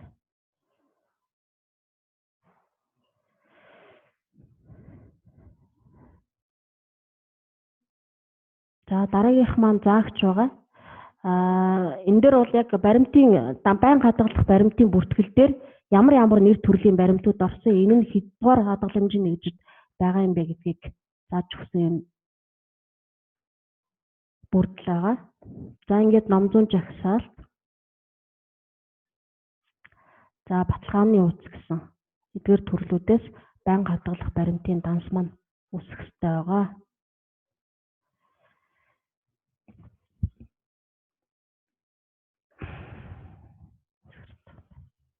Тэгэхгүй. За байгууллага маань баримтыг бол 4-10 жилийн хугацаанд хадгалаад, за ингэсний дараа төрийн архивын байнгын хадгалтанд бол шилжүүлнэ. За байгууллагын дэргэдэх баримт чиг нэгтгэн шалгах комисс гэж ажиллана. За төрийн архивын дэргэдвэл баримт чиг нэгтгэн шалгах арга зүйн комисс гэж ажиллана. За архивын ерхий газрын дэргэдвэл баримт чиг нэгтгэн шалгах арга зүйн төв комисс гэсэн ийм 3 комисс бол архивын дэргэд бол ажилтдаг байгаа. За баримт чиг нэгтгэн шалгах комиссийн эрх үүрэг маань энэ бол байгууллагын дэргэд ажилтдаг ийм комисс 3-5 хүний бүрэлдэхүүнтэй ажилтдаг. За байгууллагын архивын жилийн нөхөн бүрдүүлэлтийн асуудал, тоологтой ордгилийн асуудал, за төрийн архивт баримт шилжүүлэхтэй холбоотой асуудал, за эдгээр асуудлыг хэлэлцэж шийдвэрлэдэг ийм комисс байгаа. За төрийн архивын дэргэдэх баримт чиг нэгтгэн шалгах арга зүйн комисс бол байгууллагын данс бүртгэлийг хэлэлцэж батлах. За үндэсний архивын ерхий газрын дэргэдэх бол баримт чиг нэгтгэн шалгах арга зүйн төв комисс ийм 3 комиссийн ажилтдаг байгаа. За анхаарал хандуулсанд баярлалаа.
Яг миний хувьд ерөнхийдөө зүгээр мэдээлэл санаатай топ зүйл тоон тайлбарын талаар тоон тайлбар ерөөсөн тоон тайлбаруудад хэлбэрээр шинжилгээ.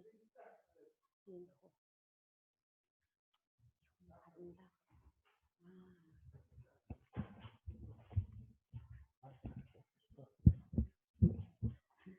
За сайн байцгаана уу?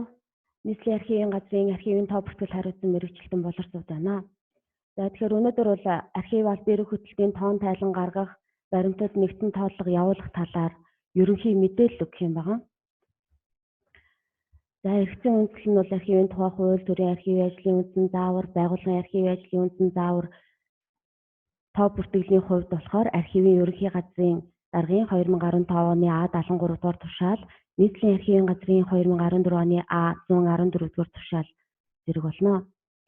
За тэгэхээр өнөөдрийн ярих мэдээллийн маань агуулга нь болохоор тоо бүртгэлтэй холбогдох ажлын арга зүй тоон тайлан гаргах талаар мөн 2016 оны 12 сарын 31-ний өдрийн байдлаар байгууллагуудаас авсан архивын баримтын бүрэлдэхүүн тоо хэмжээний мэдээ ирүүлсэн байдал энэ нь болохоор нөгөө нэг энэ оны эхэнд давагдсан мэдээ байгаа. Бас сая 2017 оны 3 сарын 27-наас 4 сарын 27-ны хооронд авагдсан аль бие хөтөлбөрийн тоон тайлан архивын ажлын мэдээ, хүний нөөцийн мэдээний талаар за тэгээд энэ 3 дугаар улиралд нийслэлийн хэмжээнд явагдах архивын баримтын нэгдсэн тооллогын талаар анхан шатны мэдээлэл өгөх юм байна. За тоо бүртгэлтэй холбогдох ажлын арга зүй тоон тайлан гаргах талаар. Баримтын тоо бүртгэл нь ерөнхийдөө баримтын тоо хэмжээ бүрэлдэхүүнийг тогтоосон нэг хэмжигдэхүүнээр тодорхойлоод тэдгээрийгээ тоо бүртгэлийн баримт жигт тусгах тухай ойлголт. За архивт хадгалагдаж буй бүх баримтыг тоо бүртгэлд хамруулж нэгдсэн дүн тоо гаргах, баримтын бүрэн бүтэн байдал, хадгалалт, ашиглалтын үйл ажиллагаанд хяналт тавих, баримтын эрэлт хайлт, ашиглалтыг хөнгөн шуургай зохион байгуулах зорилгоор тоо бүртгэлийг хөтэлдэг байгаа. За тэгэхээр архивын баримтын тоо бүртгэл маань байгууллагын архивын хувьд анхан шатны тоо бүртгэл хөтлөгдөнө. За энэ нь болохоор баримтын данс бүртгэл гэх мэтчлэн за төрийн архивд төвлөрсөн тоо бүртгэл хөтлөгдөнө. Энэ нь одоо байгууллагуудаас нийслэлийн байгууллагуудаас тоон тайлангаа аваад манай дээр ирж нэгтгэгдэж байгаа байдлыг хэлж байна. За ингээд манай төрийн архиваас архивын ерөнхий газарт мэдээ хүргэгдээд улсын нэгдсэн тоо бүртгэл гардаг байгаа. За энэ тоон тайлан аваад байгаагийн гол зорилго нь болохоор баримтчгийн эргэлтийн хэмжээг тодорхойлох, жилийн нөхөн бүрдүүлэлтийн хэмжээг тодорхойлох, баримтын нэгдсэн статистик дүн мэдээ гаргах зорилготой. За энэ тоон тайлан эрүүлэх хугацаа нь болохоор журмуудад заагдсан хугацаануудыг энд оруулж өгсөн байна. За энэ журманд заагдсан хугацааны хувьд бол хичээлийг тавьчих учраас эндээс дэлгэрүүлээд уншина үзье. За хүний нөөц тоон тайлангийн онлайн нэгдсэн програмаар бид тоон тайлангаа өгдөг байгаа. За сан мөргөөсгөгч байгууллагууд тоон тайлангаа тайланцыг UBC, GovCG эмээн хүний нөөц тоон тайлангийн онлайн нэгдсэн програмд шивж оруулна. За онлайн бүртгэлийн програмд хандах тусгай эрх бүхий кодоор нэвтэрч орох ба хандах эрхийн кодыг нийслэлийн архивын газраас олгоно. За тэгэхээр манайхан сая ерөнхийдөө тоон тайлангуудыг өгөөд дууссан байгаа учраас энэ талаар бол мэдээлэлтэй байгаа. За дэлгэцэн дээр харагдж байгаа энэ улаан өнгөтэй програм бол нийслэлийн архивд төмөрг үүсгэж байгууллагуудын тоон тайлангаа өгдөг програм байна. За ногоон өнгөтэй нь болохоор дүүргийн архивд төмөрг үүсгэж байгууллагуудын тоон тайлан өгөх програм байна. За програм руу нэвтрээд орохоор тоон тайлангийн төрөл нь бол үндсэндээ 4 төрөл байгаа. Энэ удаагийн энэ 3 сар 4 сард авсан тоон тайлан дээр болохоор архивын баримтын бүрэлдэхүүн тоо хэмжээ хадгалтын мэдээ нь бол байгаагүй. Үлсэн 3 одоо мэдээг өгсөн байгаа. Өмнөх тэр архивын баримтын бүрэлдэхүүн тоо хэмжээний мэдээг бол энэ оны ихээр авагдсан байгаа учраас. За хүний нөөцийн бүртгэл дээр юу бичих вэ гэхээр хөмрөг үзэгч байгууллагууд нь зөвхөн архив бичих хэрэг хариуцсан ажилтны бүртгэл мэдээллийг онлайн програмд оруулна. Байгууллагуудын хувьд болохоор мэдээлэл дутмаг байгаагаас буруу ойлгосноос болоод энэ чинь болохоор бүтцтэй буюу байгууллагын бүх ажилтны мэдээллийг шивж оруулаад ийм алдаа гаргаж байгаа. За ингээ хүний нөөцийн мэдээлэл оруулах хүснэгт дэлгэц маань бол иймэрхүү байдлаар харагдана. За аль бие хөтөлбөрийн тоон тайланд болохоор баримтчийн эргэлтийн хэмжээг тоот хүрээнд аль бие хөтөлбөрийн шатанд үүсдэг тодорхой нэр төрлийн баримтуудыг одоо хасралтын заасны дагуу шивж оруулна.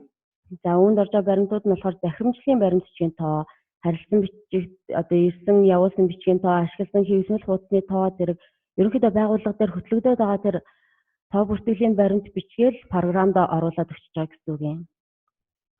За архивын ажлын мэдээ Энэ нь болохоор байгууллагын баримтчийг нэгтлэн шалгах комиссийн үйл ажиллагааны талаар болон тоо бүртгэлийн баримтчийг хадгалалт, хамгаалалт, баримтын тооллого, цахим хувь үзгэх үйл ажиллагаа, баримт ашиглалт, архивын төлөвлөлт, тайлагналт зэрэг мэдээллүүдийг оруулсан байгаа. За ихэнх асуудал нь болохоор сонголт хийх байдлаар орсон байгаа. За архивын баримтын бүрэлдэхүүн тоо хэмжээ хадгалтын мэдээ энэ бол өмнөх оны 12 сарын 31-ний байдлаар авагдсан байгаа. За энэ одоо 2016 оны 12 сарын 31-ний өдрийн байдлаар байгууллагуудаас авсан архивын баримтын бүрэлдэхүүн тоо хэмжээний мэдээний талаар дурдъя. За тэгэхээр нийслэлийн архивт хөмрөг үсгэгч 103 байгууллагаас мэдээ ирүүлсэн 93 байгууллага байна. Тэгэхээр нэг 90% хамрагдaltaй байна. Дүүргийн архивт хөмрөг үсгэгч 800 байгууллагаас мэдээ ирүүлсэн 709 байгууллага байгаа. За тэгэхээр энэ ч одоо нийслэлийн архивт хөмрөг үсгэгч байгууллагуудын график нь харагдаж байна, мэдээ ирүүлсэн байдлын. За энэ мэдээг ирүүлээгүй 10 байгууллага байна. Авто замын хөгжлийн газар, Баханга дүүргийн мах боловсруулах үйлдвэр, Минж нутагшуулах үржүүлэх төсөл, Улаанбаатар чуулга, Бэлчээрийн менежмент төслийн нэгж, Туул тасганы эмнэлэг, Эмрэл эмнэлэг, Баянгол дүүргийн засаг даргын тамгын газар, Баянзүрх дүүргийн засаг даргын тамгын газар, Сүхбаатар дүүргийн засаг даргын тамгын газар гэсэн байгууллагууд одоо архивын баримтын бүрэлдэхүүн тоо хэмжээ хадгалтын мэдээг ирүүлээгүй байна. За дүүргийн архивт хөмрөг үсгэгч 800 байгууллагаас 709 байгууллага мэдээгээ ирүүлсэн, 91 байгууллага бол энэ архивын баримтын бүрэлдэхүүн тоо хэмжээний мэдээ ирүүлээгүй байгаа. За эдгээр архивын баримтын бүрэлдэхүүн тоо хэмжээний мэдээнд болохоор зүүн шинжилгээ хийгдээд дуусчихсан байгаа. За дараагийнх нь болохоор сая авагдсан одоо аль биерийн хөтөлбөрийн тоон тайлан архивын ажлын мэдээ, хүний нөөцийн мэдээллийн талаар одоо ирүүлсэн байдалтай танилцъя. За нийслэлийн хөмрөг үсгэгч 132 байгууллагаас хүний нөөцийн бүртгэл нь болохоор энэ одоо давхарцсан байдлаар тоологдож байгаа. Нэгдүгээр байгууллагууд програмда зөвхөн архив биш, бичих хэрэг хариуцсан ажилтныг бүртгэж байгаа учраас тухайн байгууллага дээр 2 ба 3 4 ч юм уу албан тушаал байж байгаа. Тэгэхээр ингээд тооны хувьд бол харьцангуй их гарч байгаа. Мөн дээрээс нь хүний нөөцийн бүртгэл дээр анхаарах зүйл юу гэхээр өмнө нь оруулсан байсан ажилтан солигдоод одоо байгууллагын архив албан бичих хэргийн ажилтан солигдсон тохиолдолд өмнөх бүртгэсэн ажилтныхаа мэдээллийг устгалгүйгээр дээрээс нь нэмж бүртгээд байгаа. За тэгэхээр тоо мэдэн дээр тоон тайлан өгөхдөө энэ зүйлийг анхаарах хэрэгтэй байна. За аль биерийн хөтөлбөрийн тоон тайлангийн хувьд нийслэлийн хөмрөг үсгэгч 132 байгууллагаас 111 байгууллага буюу 84% нь аль биерийн хөтөлбөрийн тоон тайлангаа ирүүлсэн байна. Архивын ажлын мэдээг 106 байгууллага буюу 80% эрсдэлээр одоо мэдээ ирүүлсэн байна. Дүүргийн хөмрөг үсгэгч байгууллагуудын хувьд нийтдээ 822 байгууллагаас хүний нөөцийн бүртгэл дээр бүртгэгдсэн 1083 ажилтан байна. За аль биерийн хөтөлбөрийн тоон тайлан ирүүлсэн 716 байгууллага буюу 87% эрсдэлтэй. За архивын ажлын мэдээний хувьд 668 байгууллага буюу 81% одоо эрсдэлтэй байна. За тэгэхээр дүүргийн архивын тасгууд маань аль биерийн хөтөлбөрийн тоон тайлан, архивын ажлын мэдээ, хүний нөөцийн бүртгэлийн мэдээг зөвхөн өөрийн хөмрөг үсгэгч байгууллагуудын мэдээллийг одоо нэгтгэж илгээх хэрэгтэй байгаа. За тэгэхээр одоогийн байдлаар мэдээгээ нэгтгэхэд илгээсэн хан уул дүүргийн архивын тасаг, Налайх дүүргийн архивын тасаг, Сүхбаатар дүүргийн архивын тасаг, Баянзүрх дүүргийн архивын тасгууд байж байна. Харин мэдээ нэгтгэхийн илгээг ирүүлээгүй Багнуур, Сонгон архин, Баханга, Чингэлтэй, Баянгол дүүргийн архивын тасгууд байна.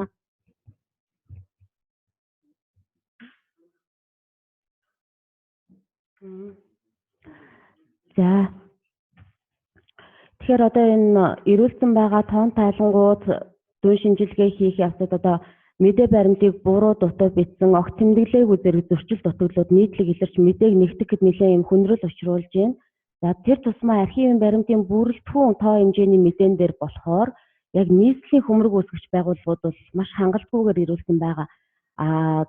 Архивын ерөнхий газрын одоо А73 дугаар журмын хавсралт нэгээр мэдээ ирүүлсэн.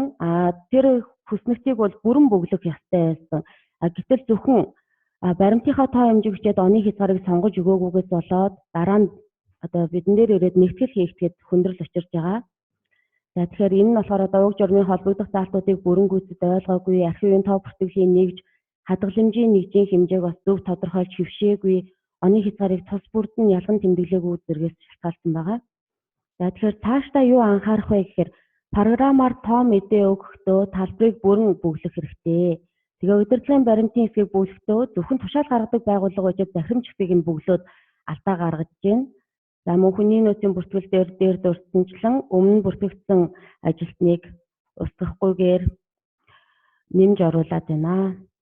За тэгээд дараагийн архивын баримтын бүрэлдэхүүн тоо хэмжээ хадгалтын мэдээг авахдаа байгууллагуудад тоо мэдээ өгөх заавар зөвлөмжийг давхар хүргүүлэх саналтаар зөвлөмж боловсруулсан байгаа. Тэгэхээр дараагийн мэдээг өгөхөд илүү зөвхөн ойлгомжтой болоод ирэх баха. За архивын баримтад тооллого явуулах нэгдсэн тооллогын ажлын талаар. За энэ 3 дугаар улиралд нийслэлийн хэмжээний байгууллагуудад одоо нэгдсэн тоо бүртгэл явагдана. За тэгэхээр архивын баримтанд тоо бүртгэл тооллого явуулах талаар ерөнхий зүгээр мэдээлэл өгье. Удирдамж маань хараахан гарааг байгаа. Удирдамж гараад ирэхээр удирдамжийн дагуу одоо арга зүгээр хангаж зөвлөмж хичээлүүдийг орхолно. Хадгаламжийн нэгжийн бодит тоог тогтоох, данс бүртгэлтэй тохирч буй эсгийг шалгах, механик болон биологийн гэмтлээс урьдчилан сэргийлэх, сэлбэн засах шаардлагатай баримтыг олж илрүүлэх зорилгоор архивын баримтад тооллого явуулна. За тооллого хийх нь болохоор сэдвчилсэн, хэсэгчилсэн нэгдсэн байдлаар явуулдаг байгаа. За энэ онд явагдах тооллого маань нэгдсэн тооллого буюу иж бүрэн тооллого явагдах юм аа. За тэгэхээр тооллогын ажилдаа бэлтгээд бид юу хийх хэрэгтэй вэ гэхээр холбогдох хууль, дүрм журмуудаа судлан, баримтын хадгалтын байршил, нөхцлөөс одоо шалтгаалж зохион байгуулалтыг хангана, данс бүртгэл тоо бүртгэлийн баримтандаа үзлэг хийн. Одоо данс бүртгэлтэй маань хадгаламжийн санд байршиж байгаа хадгаламжийн нэгжүүд маань таарч гэнэ үү, тохирч гэнэ үү, бүрэн байна уу гэдэг дээр анхаарах хэрэгтэй. Тэгээ ашиглалтанд байгаа баримтыг тоо бүртгэлтэйгээ тулгана. Тооллогын явцад болж үйл баримт гадагш гарахгүй байх хэрэгтэй. Тэгэхээр танай байгууллага дээр байгаа бүх баримт буюу одоо цаасан суурьтай, тусгай төрлийн, дуу дүрс бичлэгийн захим дээр байгаа бүх баримтын тооллого явагдах байгаа учраас баримтаа аль болох бэлэн байлгах одоо тий ашиглалтанд байгаа баримт байлаа ч гэсэн энэ маань яг тэдэн баримтын ашиглалтанд байгаа гэсэн тоо бүртгэлтэйгээ таарч явах шаардлагатай шүү. Тэгэхээр одоохондоо бол иймэрхүү бэлтгэлийг хангаад байж байгаарай. Удахгүй тэгээ удирдамж гарахаар илүү юу яана тодорхой сургалт арга зүгээр хангах болно. За тэгэхээр байгууллага дээр одоо эхний ээлжинд бол тооллогод хамрагдах бүх байгууллагууд архивын баримтанд тооллого явуулах ажлын хэсгийг байгуулна. Тэгэхээр удирдамж гараад ирэхээр удирдамжид заасан чиг үүргийн хүрээнд ажиллана. Дээд чатны байгууллагын ажлын хэсэгт тогтоосон хугацаанд дүн мэдээ, элтгэх хугацаа гаргаж хүргүүлнэ. За тэгэхээр анхаарал хандуулсанд баярлалаа.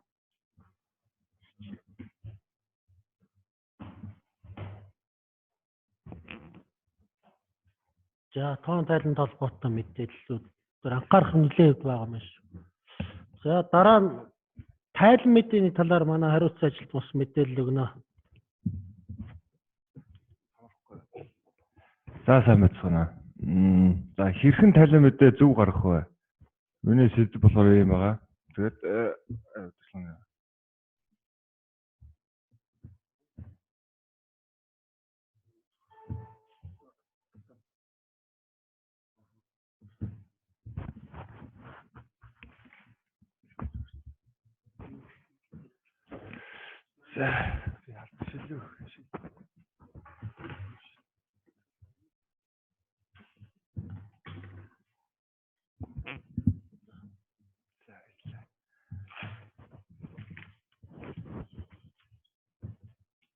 За тайлан гарахдаа тайлан сонголтын зөв гарах дараалал гэсэн юм слайд гарсан байна. За эхлээд хамгийн ихэнд тайлангийн төрлөө сонгож өгнө. Дараа нь та бүгдийг харж байгаараа байгууллагынхаа харьяаллаа сонгоод харьяаллын дагуу харьяалтай хамрагдж байгаа байгууллагын нэрээ байгууллага сонгож өгнө. За ингэсний дараа тухайн байгууллагынхаа хилцэс нэгжээ зөв сонгоод за хилцэс нэгжээр гарах бол хилцэс нэгжийнхаа хилцэс нэгжээр нь ангилж төрөлжүүлж гаргаж болно. Бүр нарийн задраа хийгээд ажилтны тус бүрээр гаргана гэвэл тухайн ажилтнаар ирэмблэгсэн юугаараа гараад ирнэ. За энэ саяны ярьсан дагуу яг дарааллынхаа ингээд задраад явах юм бол үндсэндээ нийт тайлангийн 9 төрлийн тайлан гарч байгаа. Харах боломжтой байгаа. За дараагийн харьяал дээр болохоор одоо жишээ нь болохоор одоо миний авсан энэ слайд дээр бол жишээ нь бол архивын нийслэлийн архивын газрыг жишээ татаж бэлдсэн байгаа. Одоо энэ дээр болохоор харьяал гэдэг дээр болохоор нийслэлийн засаг даргыг хэрэгжүүлж агентлагууд үзсэн юг гаргаж сонгосон байна. Тэгэхээр одоо энэ дараа болохоор харьяалаа сонгосны дараа байгууллагын нэрээ сонгож өгнө. За үүний дараа болохоор хилцээс нэгжээ сонгож өгнө. За хилцээс нэгжээс цаашаа задраад гэвэл албан тушаалтан ажилтнаа сонгож өгнө. За энэний дараа айл хугацаанаас айл хугацаа хүртэл тайлан мэдээгээ гаргах вэ гэдэг дээр хугацаагаа сонгож өгнө. За сонгосон хугацааны хооронд бүртгэгдсэн бичгийн шийдвэрлэл зөвхөн хамаарна шүү. Одоо жишээ нь энэ слайдаар харагдж байгаагаар болохоор 2017 оны 4 сарын 3-наас 17 оны 5 сарын 17-ны хоорондох зөвхөн энэ хугацааны хоорондох бүртгэгдсэн бичгийн шийдвэрлэл хамаарна гэж үзээрэй. За тухайн байгууллагт бүртгэгдсэн төлөвтэй одоо нийслэлийн архивын газар дээр одоо жишээ татсан байгаа. Одоо хилцэн нэгжээр ингээд ирсэн бичгийн шийдвэрлэлтийн мэдээ ингээд та бүхэн харж байна. За энэ дээр болохоор одоо хилцэн нэгжид хуваарлагддаг үгээд энэ сум заагаад тодруулсан байгаа хэсэг дээр болохоор ер нь байгууллагуудаар их гарч байгаа. За тэгээд энэ нь болохоор ямар учиртай бэ гэхээр тухайн албан тушаалтан ажилтны ерөөсө хилцэн нэгжийн зөв хуваарлаг хүний нөөц бүтцтэй зөв хуваарлж холбож өгөөс үүсэж байгаа асуудал шүү. За тайлангаа одоо хэвлэх шууд системээс шууд хэвлэх боломжтой. За эсвэл бас Excel, PDF одоо янз бүрийн өргөн хөрвүүлэх боломжууд бас байгаа тайлангаа гаргах.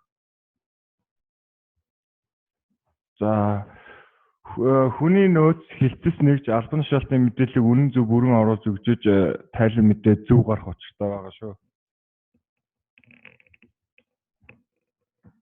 За түрүү манай улсын баялагч хэлснээр албан эрх хөтөлбөрийн ажлын нийтлэг журмын 7-4-ийн зааснаар байгууллагын албан эрх хөтөлбөрт хариуцсан албан тушаалтан байгууллага нэгж албан хаагчтай албан бичгийн шийдвэрлэлийн байдал үр дүнгийн талаар 14 хоног тутам гаргаж байгууллагын удирдлага захиргааны чиг үүргийн нэгжийн удирдлагад тус тайлагнаж хэрэг бүрдүүлэн хадгална гэж заасан байгаа. Тэгэхээр 14 хоног тутамд бол хөвлөл програмсаа баталгаажуулаад гаргаад хэрэг бүрдүүлэх нь шүү.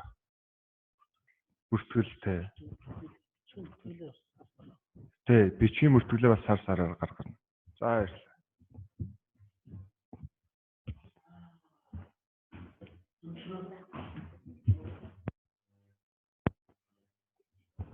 Чиг болчихсон шүү дээ. Нөгөө бүтэж явуулаа. Энэ дэр нөх агентлаг.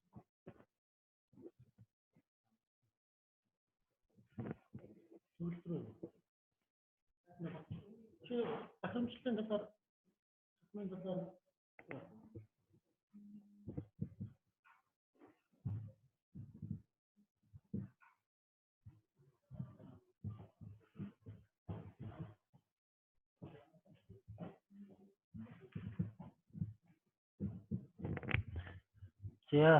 За цаг нэлээ бас сунж байна. Бид нар бас техник дундуур саатаад байгаа учраас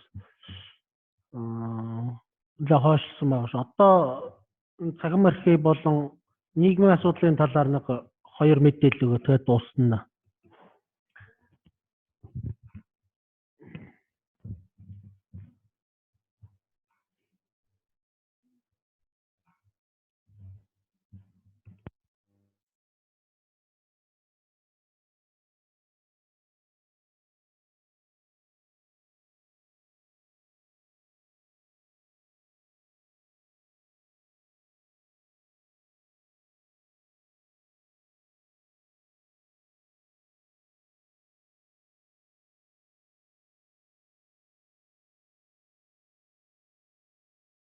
Яа.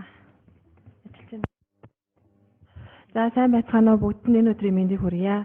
Би нэг тавчхан мэдээлэл бэлтгэсэн байгаа. Энэ нь ямар учиртай мэдээлэл вэ гэхээр бид нар бүгдээрээ мэдж байгаа өнгөрсөн 2015 онд улсын хэмжээнд архив албан эрх хөтөлбөрийн үзлэг явагдсан байгаа. За энэ үзлийн хүрээнд Монгол Улсын засгийн газрын 2016 оны 2 дугаар сарын 1-ний өдрийн хуралдааны 7 дугаар тэмдэглэлт дараагийн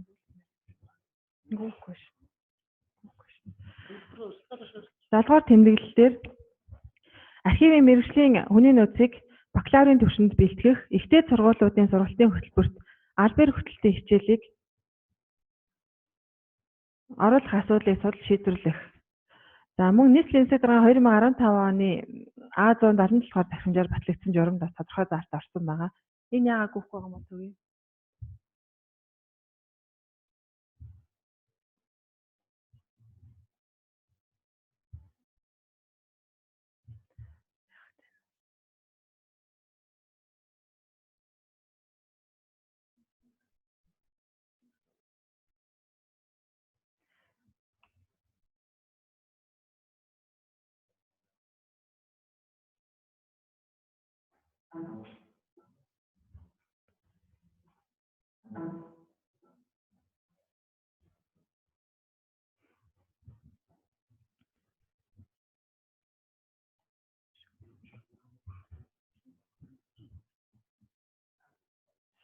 За, уучлаарай түр цаатчлаа. За, Улсын үзлийн дүнгийн тухай Монгол Улсын засгийн газрын 2016 оны 2 дугаар сарын 1-ний өдрийн хуралдаан дээр бас тодорхой шийдвэрүүд гарч чиглэлүүдийг холбогдох яам хамаан газарт өгсөн байлээ. За, энэ 7 дугаар хуралдааны тэмдэглэлээр болохоор архивын мэргэжлийн хүний нөөцийг бакалаврын түвшинд бэлтгэх, за ихтэй сургуулиудын сургалтын хөтөлбөрт албаар хөтөлбөрийн хичээлийг оруулах асуудлыг судалж шийдвэрлэхийг боловсрол соёлын шинжилгээ ухааны сайдад гэж өөрийгөө олгочихсон юм тэмдэглэл байгаа. За үүнээс гадна нийслэлийн засаг даргын 2015 оны А177 дугаар дахимжин дээр за нийслэлийн засаг захиргааны байгууллагууд нь архивын асуудал хариуцсан ажилтны орон тоон дээр мэргэжлийн болон мэргэжүүлэх сургалтанд хамрагдсан хүнийг томилж чөлөөлнө. Ингэхдээ нийслэлийн архивын газартаа зөвшөлдснө гэсэн ийм заалт орсон. За мөн нийслэлийн архивын газрын 2017-оос 20 оны стратеги төлөвлөгөөний 1.6 дээр салбарын албан агчдыг үе шаттайгаар мэргэжүүлэх сургалтанд хамруулна гэсэн ийм төлөвлөгөө байгаа. За эдгээр эргэцэн актын хүрээнд бид нар өнгөрсөн 2016 оны 7 дугаар сарын 8-ны өдөр архив албаар хөтөлбөрийн чиглэлээр одоо тасралтгүй мэргэжилтэн бэлтгэж байгаа Тэнгэр дээд сургуультай 2016-аас 2020 он хүртэл хамтран ажиллаж нийслэлийн архивын салбарын боловсон хүчний бэлтгэх чиглэлээр ингэж хамтран ажиллах санамж жижиг байгуулсан байгаа. За уг санамж жижигний 2-2-3 дээр нийслэлийн архивын газрын болон хөмрөг үүсгэж байгууллагын ажилтнуудыг бакалаврын түвшинд бэлтгэх, мэргэжүүлэхэд дэмжлэг үзүүлэх гэж заасан байдаг. За энэ заалтын хүрээнд бас Тэнгэр дээд сургуулиас 2017 онд нийслэлийн архивын газартай хамтран ажиллах төлөвлөгөө гаргасан жил бүрдээ. За энэ жилийн төлөвлөгөөнд тусгагдсаныхаа дагуу Тэнгэр дээд сургуулиас бидэнд ийм хөнгөлөлттэй нөхцөлөөр сурлах боломжийг олгосон байнамаа. За энэ асуудлаараа танай байгууллагууд бүгдээрэнд чинь 2017 оны 5 сарын 4-ний өдөр 02 дараатай 184 цаас албан бичгээр бол мэдээллийг хүргэсэн. За энийг бид нар бас хэмжүүлэх хүрээнд одоогоор бол 109 байгууллагад албан бичиг хүргүүлснээс 5 байгууллага хариугаа ирүүлсэн байгаа. Тэгэхээр бусад байгууллагууд маань яаралтай энэ асуудлыг бас шийдээ 6 сарын 11-нд манайх руу хариугаа ирүүлэх шаардлагатай байгаамаа. За энэ ямар учиртай ямар хөнгөлөлтөд үзүүлэх юм бэ гэхээр энэ дэлгэцэн дээр бас та бүхэнд харагдаж байгаа. За архив судлалын магистрийн хичээлд одоо суралцах юм бол 1-ээс 1.5 жилийн хугацаанд суралцсан. Үндсэн төлбөр нь бол 2 сая 100 мянга юм байлээ. За энэ бол 1-ээс 1.5 жил суралцах нийт хугацааныхын төлбөр байгаа юм шүү. Энэ 2 сая 100 мянга гэдэг маань.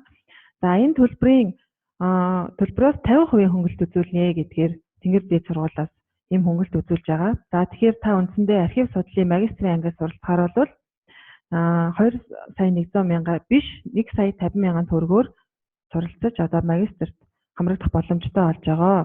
За үүнээс гадна төрийн захиргааны удирдлагын чиглэлээр магистрт хамрагдахаар та 1-ээс 1.5 жилийн хугацаанд суралцсан. За энэ одоо магистрийн сургалтын төлбөр нь болохоор үндсэн одоо нийт төлбөр нь 2 сая 600 мянга. За үүнээс Тэнгэр дээд сургууль 30% хөнгөлөлт үзүүлээд 1 сая 820 мянган төгрөгөөр та энэ сургалтанд мэргэжлэр суралцах боломжтой. За дараагийнх нь болохоор архив судлал төрийн захиргааны удирдлагын хамтарсан юм хөтөлбөр байгаа. Бас магистрийн анги. За энэ 1.5-аас 2 жилийн хугацаанд суралцсан. За энэ 4,700 гэдэг бол энэ хугацаанд суралцах нийт төлбөр чинь юм аа. За тэгэхээр энэ төлбөрөөс тухайн сургууль ямар хөнгөлөлт үзүүлж байгаа вэ гэхээр архив судлалынх нь одоо үндсэн төлбөрөөс 50% төрийн захиргааны удирдлагын төлбөрөөс 30% хөнгөлөлт ингээд тус үзүүлж байгаа. За тэгэхээр та энэхүү хассан сургалтын хөтөлбөрт хамрагдахын тулд 2,870,000 төгрөг төлөөд 1.5-аас 2 жилийн хугацаанд энэхүү чиглэлээр бол магистр суралцахын боломж бүрдэж байгаамаа. Яг за ингээд магистрийн 3 чиглэлийн сургалтанд хамрагдах хүмүүс маань үндсэндээ бакалавраас дээш зэрэгтэй хүмүүс байна, ойлгомжтой. За тэгээд энэ суралцах хугацааны нийт төлбөр нэм шүү. Энэ үндсэн төлбөр гэж байгаа маань. Тэгээ хойдолд нь энэ хойдлын багаан дээр нь байгаа нь тухайн сургуулиас үзүүлж байгаа хөнгөлөлтийн хувь. За тэгээд энэ хувийн хөнгөлөлтөө эзэлсэн тохиолдолд хэдэн төгрөгийн төлбөр төлөх вэ гэдэг төлөх төлбөрийг нь бол хойдлын багаанд нь харуулсан байгаа. За тэгэхээр дараагийн нэг чиглэл нь болохоор архив судлалын бакалаврын анги байгаа. За энэ нь бол ичнээ болон Бямб гарагийн анги гэсэн юм хоёр үндсэн хэлбэрээр сурж болно. За тэгээ бакалаврын ангид суралцах юм бол та 2.5-аас 3.5 жилийн хугацаанд суралцахаар байгаа. За энэ нь ямар учиртай юм бэ гэдгээр магадгүй одоо яг архив албан эрхтлийн чиглэлээр ажиллаж байгаа бакалавр одоо хараахан төгсөөгүй ийм хүмүүс байгаа бол та энэ сургалтанд хамрагдаад 3.5 жил хугацаатай суралцсан. За хэрвээ одоо бакалаврын зэрэгтэй мөртлөө зүгээр архивын чиглэлээр дахиад бакалаврын сургалтанд хамрагдъя гэж байгаа бол та 2.5 жилийн хугацаанд суралцах боломжтой байгаамаа. За тэгээ энэхүү бакалаврын сургалтын төлбөр нь болохоор 1,130,000 төгрөг. За энийг болохоор Тэнгэр дээд сургуулиас эхний жилийн төлбөрийг нь бол 90% хөнгөлөё гэдгээр. Тэгэхээр үндсэндээ та эхний жилдээ 113,000 төгрөгөөр Тэнгэр дээд сургуулийн бакалаврын ичнээ болон Бямб гарагийн ангид суралцах боломжтой. Дараа жилээс нь бол та үндсэн 1,130,000 төгрөгийн төлбөрөө төлөөд ингээ бакалаврт нь хамрагдах боломжтой байгаамаа. За тэгэхээр энэ сургалтанд хэрвээ хамрагдахыг хүсэж байгаа бол та нэгдүгээр 6 сарын 11-нд албан бичгээр манайх руу хариугаа ирүүлэх нь байна. Манай байгууллагаас ийм хүмүүс хамрагдана гэдгээр албан бичгээр хариугаа ирүүлнэ. За тэрнээс гадна энэ сургалтын манайх руу хариу ирүүлжээж бид нар одоо нийслэлийн архивын газраас хамтын ажиллагааныхаа хүрээнд ийм байгууллагуудын энэ хүмүүсийг хамруулна гэдгээр албан бичгээр тухайн Тэнгэр дээд сургууль руу хөргүүлсний дараа та бүхэн очиж бүртгүүлэхгүй бол бас нийслэлийн байгууллага мөн үү биш үү гэдгээр тухайн сургууль маань бас мэдгүй учраас манайхаар заавал дамжиж мэдээлж очих юм байгаа шүү. За тэгээд тус сургуульд одоо сургалтанд эсэлтийн бүртгэл нь 6 сарын 30 хүртэл байгаа. За хичээл нь бол 9 сарын 23-наас эхлэх юм байлээ. За тэгээд бүрдүүлэх материалыг бол та бүхэнд албан бичгээр хөргүүлсэн. За энэ дээр болохоор сургууль тухайн мэргэжлээр суралцахыг хүссэн өргөдөл байгаа. Бакалаврын дипломны хуулбар байна. За энийг нотариусаар батлуулсан байх шаардлагатай. За төрийн албан агчийн анги гээд иргэний үндэсний хуулбар гэсэн эдгээр баримтчгуудыг та бүрдүүлээд 6 сарын 30-ны дотор очиж бүртгүүлэх юм аа. Гэтэ энэс өмнө нийслэлийн архивын газар руу хариугаа ирүүлээрэй. За бакалаврын одоо ичнээ болон Бямб гарагийн ийм хоёр анги байгаа. За энэ ичнээ гэдэг нь болохоор 5 сар 10 сард ажлын 5 өдөр бүрдэн хичээлэх юм байлээ. Үндсэндээ жилд 2 сар бүрдэн хичээлнэ гэсэн үг. За бакалаврын Бямб гараг нь болохоор намар 9, 10, 11 сар, хавар болохоор 3, 4, 5 сард зөвхөн Бямб гарагт нь хичээлэх юм байлээ шүү. За ийм мэдээллийг та бүхэнд хүргэхийг хүссэн юм аа. За тэгээд танай байгууллагууд албан бичгээр хүргэгдсэн байгаа учраас хариугаа манайх руу 6 сарын 11-нд дотор ирүүлээрэй. Бид нар бас нэгтгээд Тэнгэр дээд сургууль руу хүргүүлэхээр байгаа. За тэгээд энэ бас Тэнгэр дээд сургуультай хамтран ажиллахын санамж жижигийнхаа хүрээнд ийм хөнгөлөлттэй нөхцлөөр ийм боломжийг бас битгий алдаарай гэж та бүхэнд хэлмээр байна. За тэгээд анхаарал хандуулсанд баярлалаа. Асууж тодруулах зүйл байх юм бол манай өрөө мэргэжлийн удирдлагын хэлтсийн 31 50 66 утсаар надтай холбогдож олно. Дулаан маргаж байна. За баярлалаа.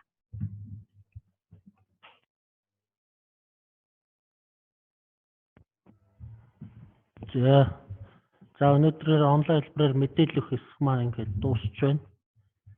За та бүхэнд ажлын амжилт хүсье. Тодруулах зүйлсээ та бүхэн бас холбогдох хүмүүст рүү 31 50 66 утсаараа холбогдож тодруулаарай. За сургуулийн холбогдлолтой бичлэгийг нийслэлийн архивын газрын сайт дээр байршуулна. За тэрнээс үзэж болно. За ингээд сургалтаас дараагийн ээлж бас байгаа учраас та бүхэн одоо ингээд сүлжээнээсээ гарч болно шүү. За баярлалаа.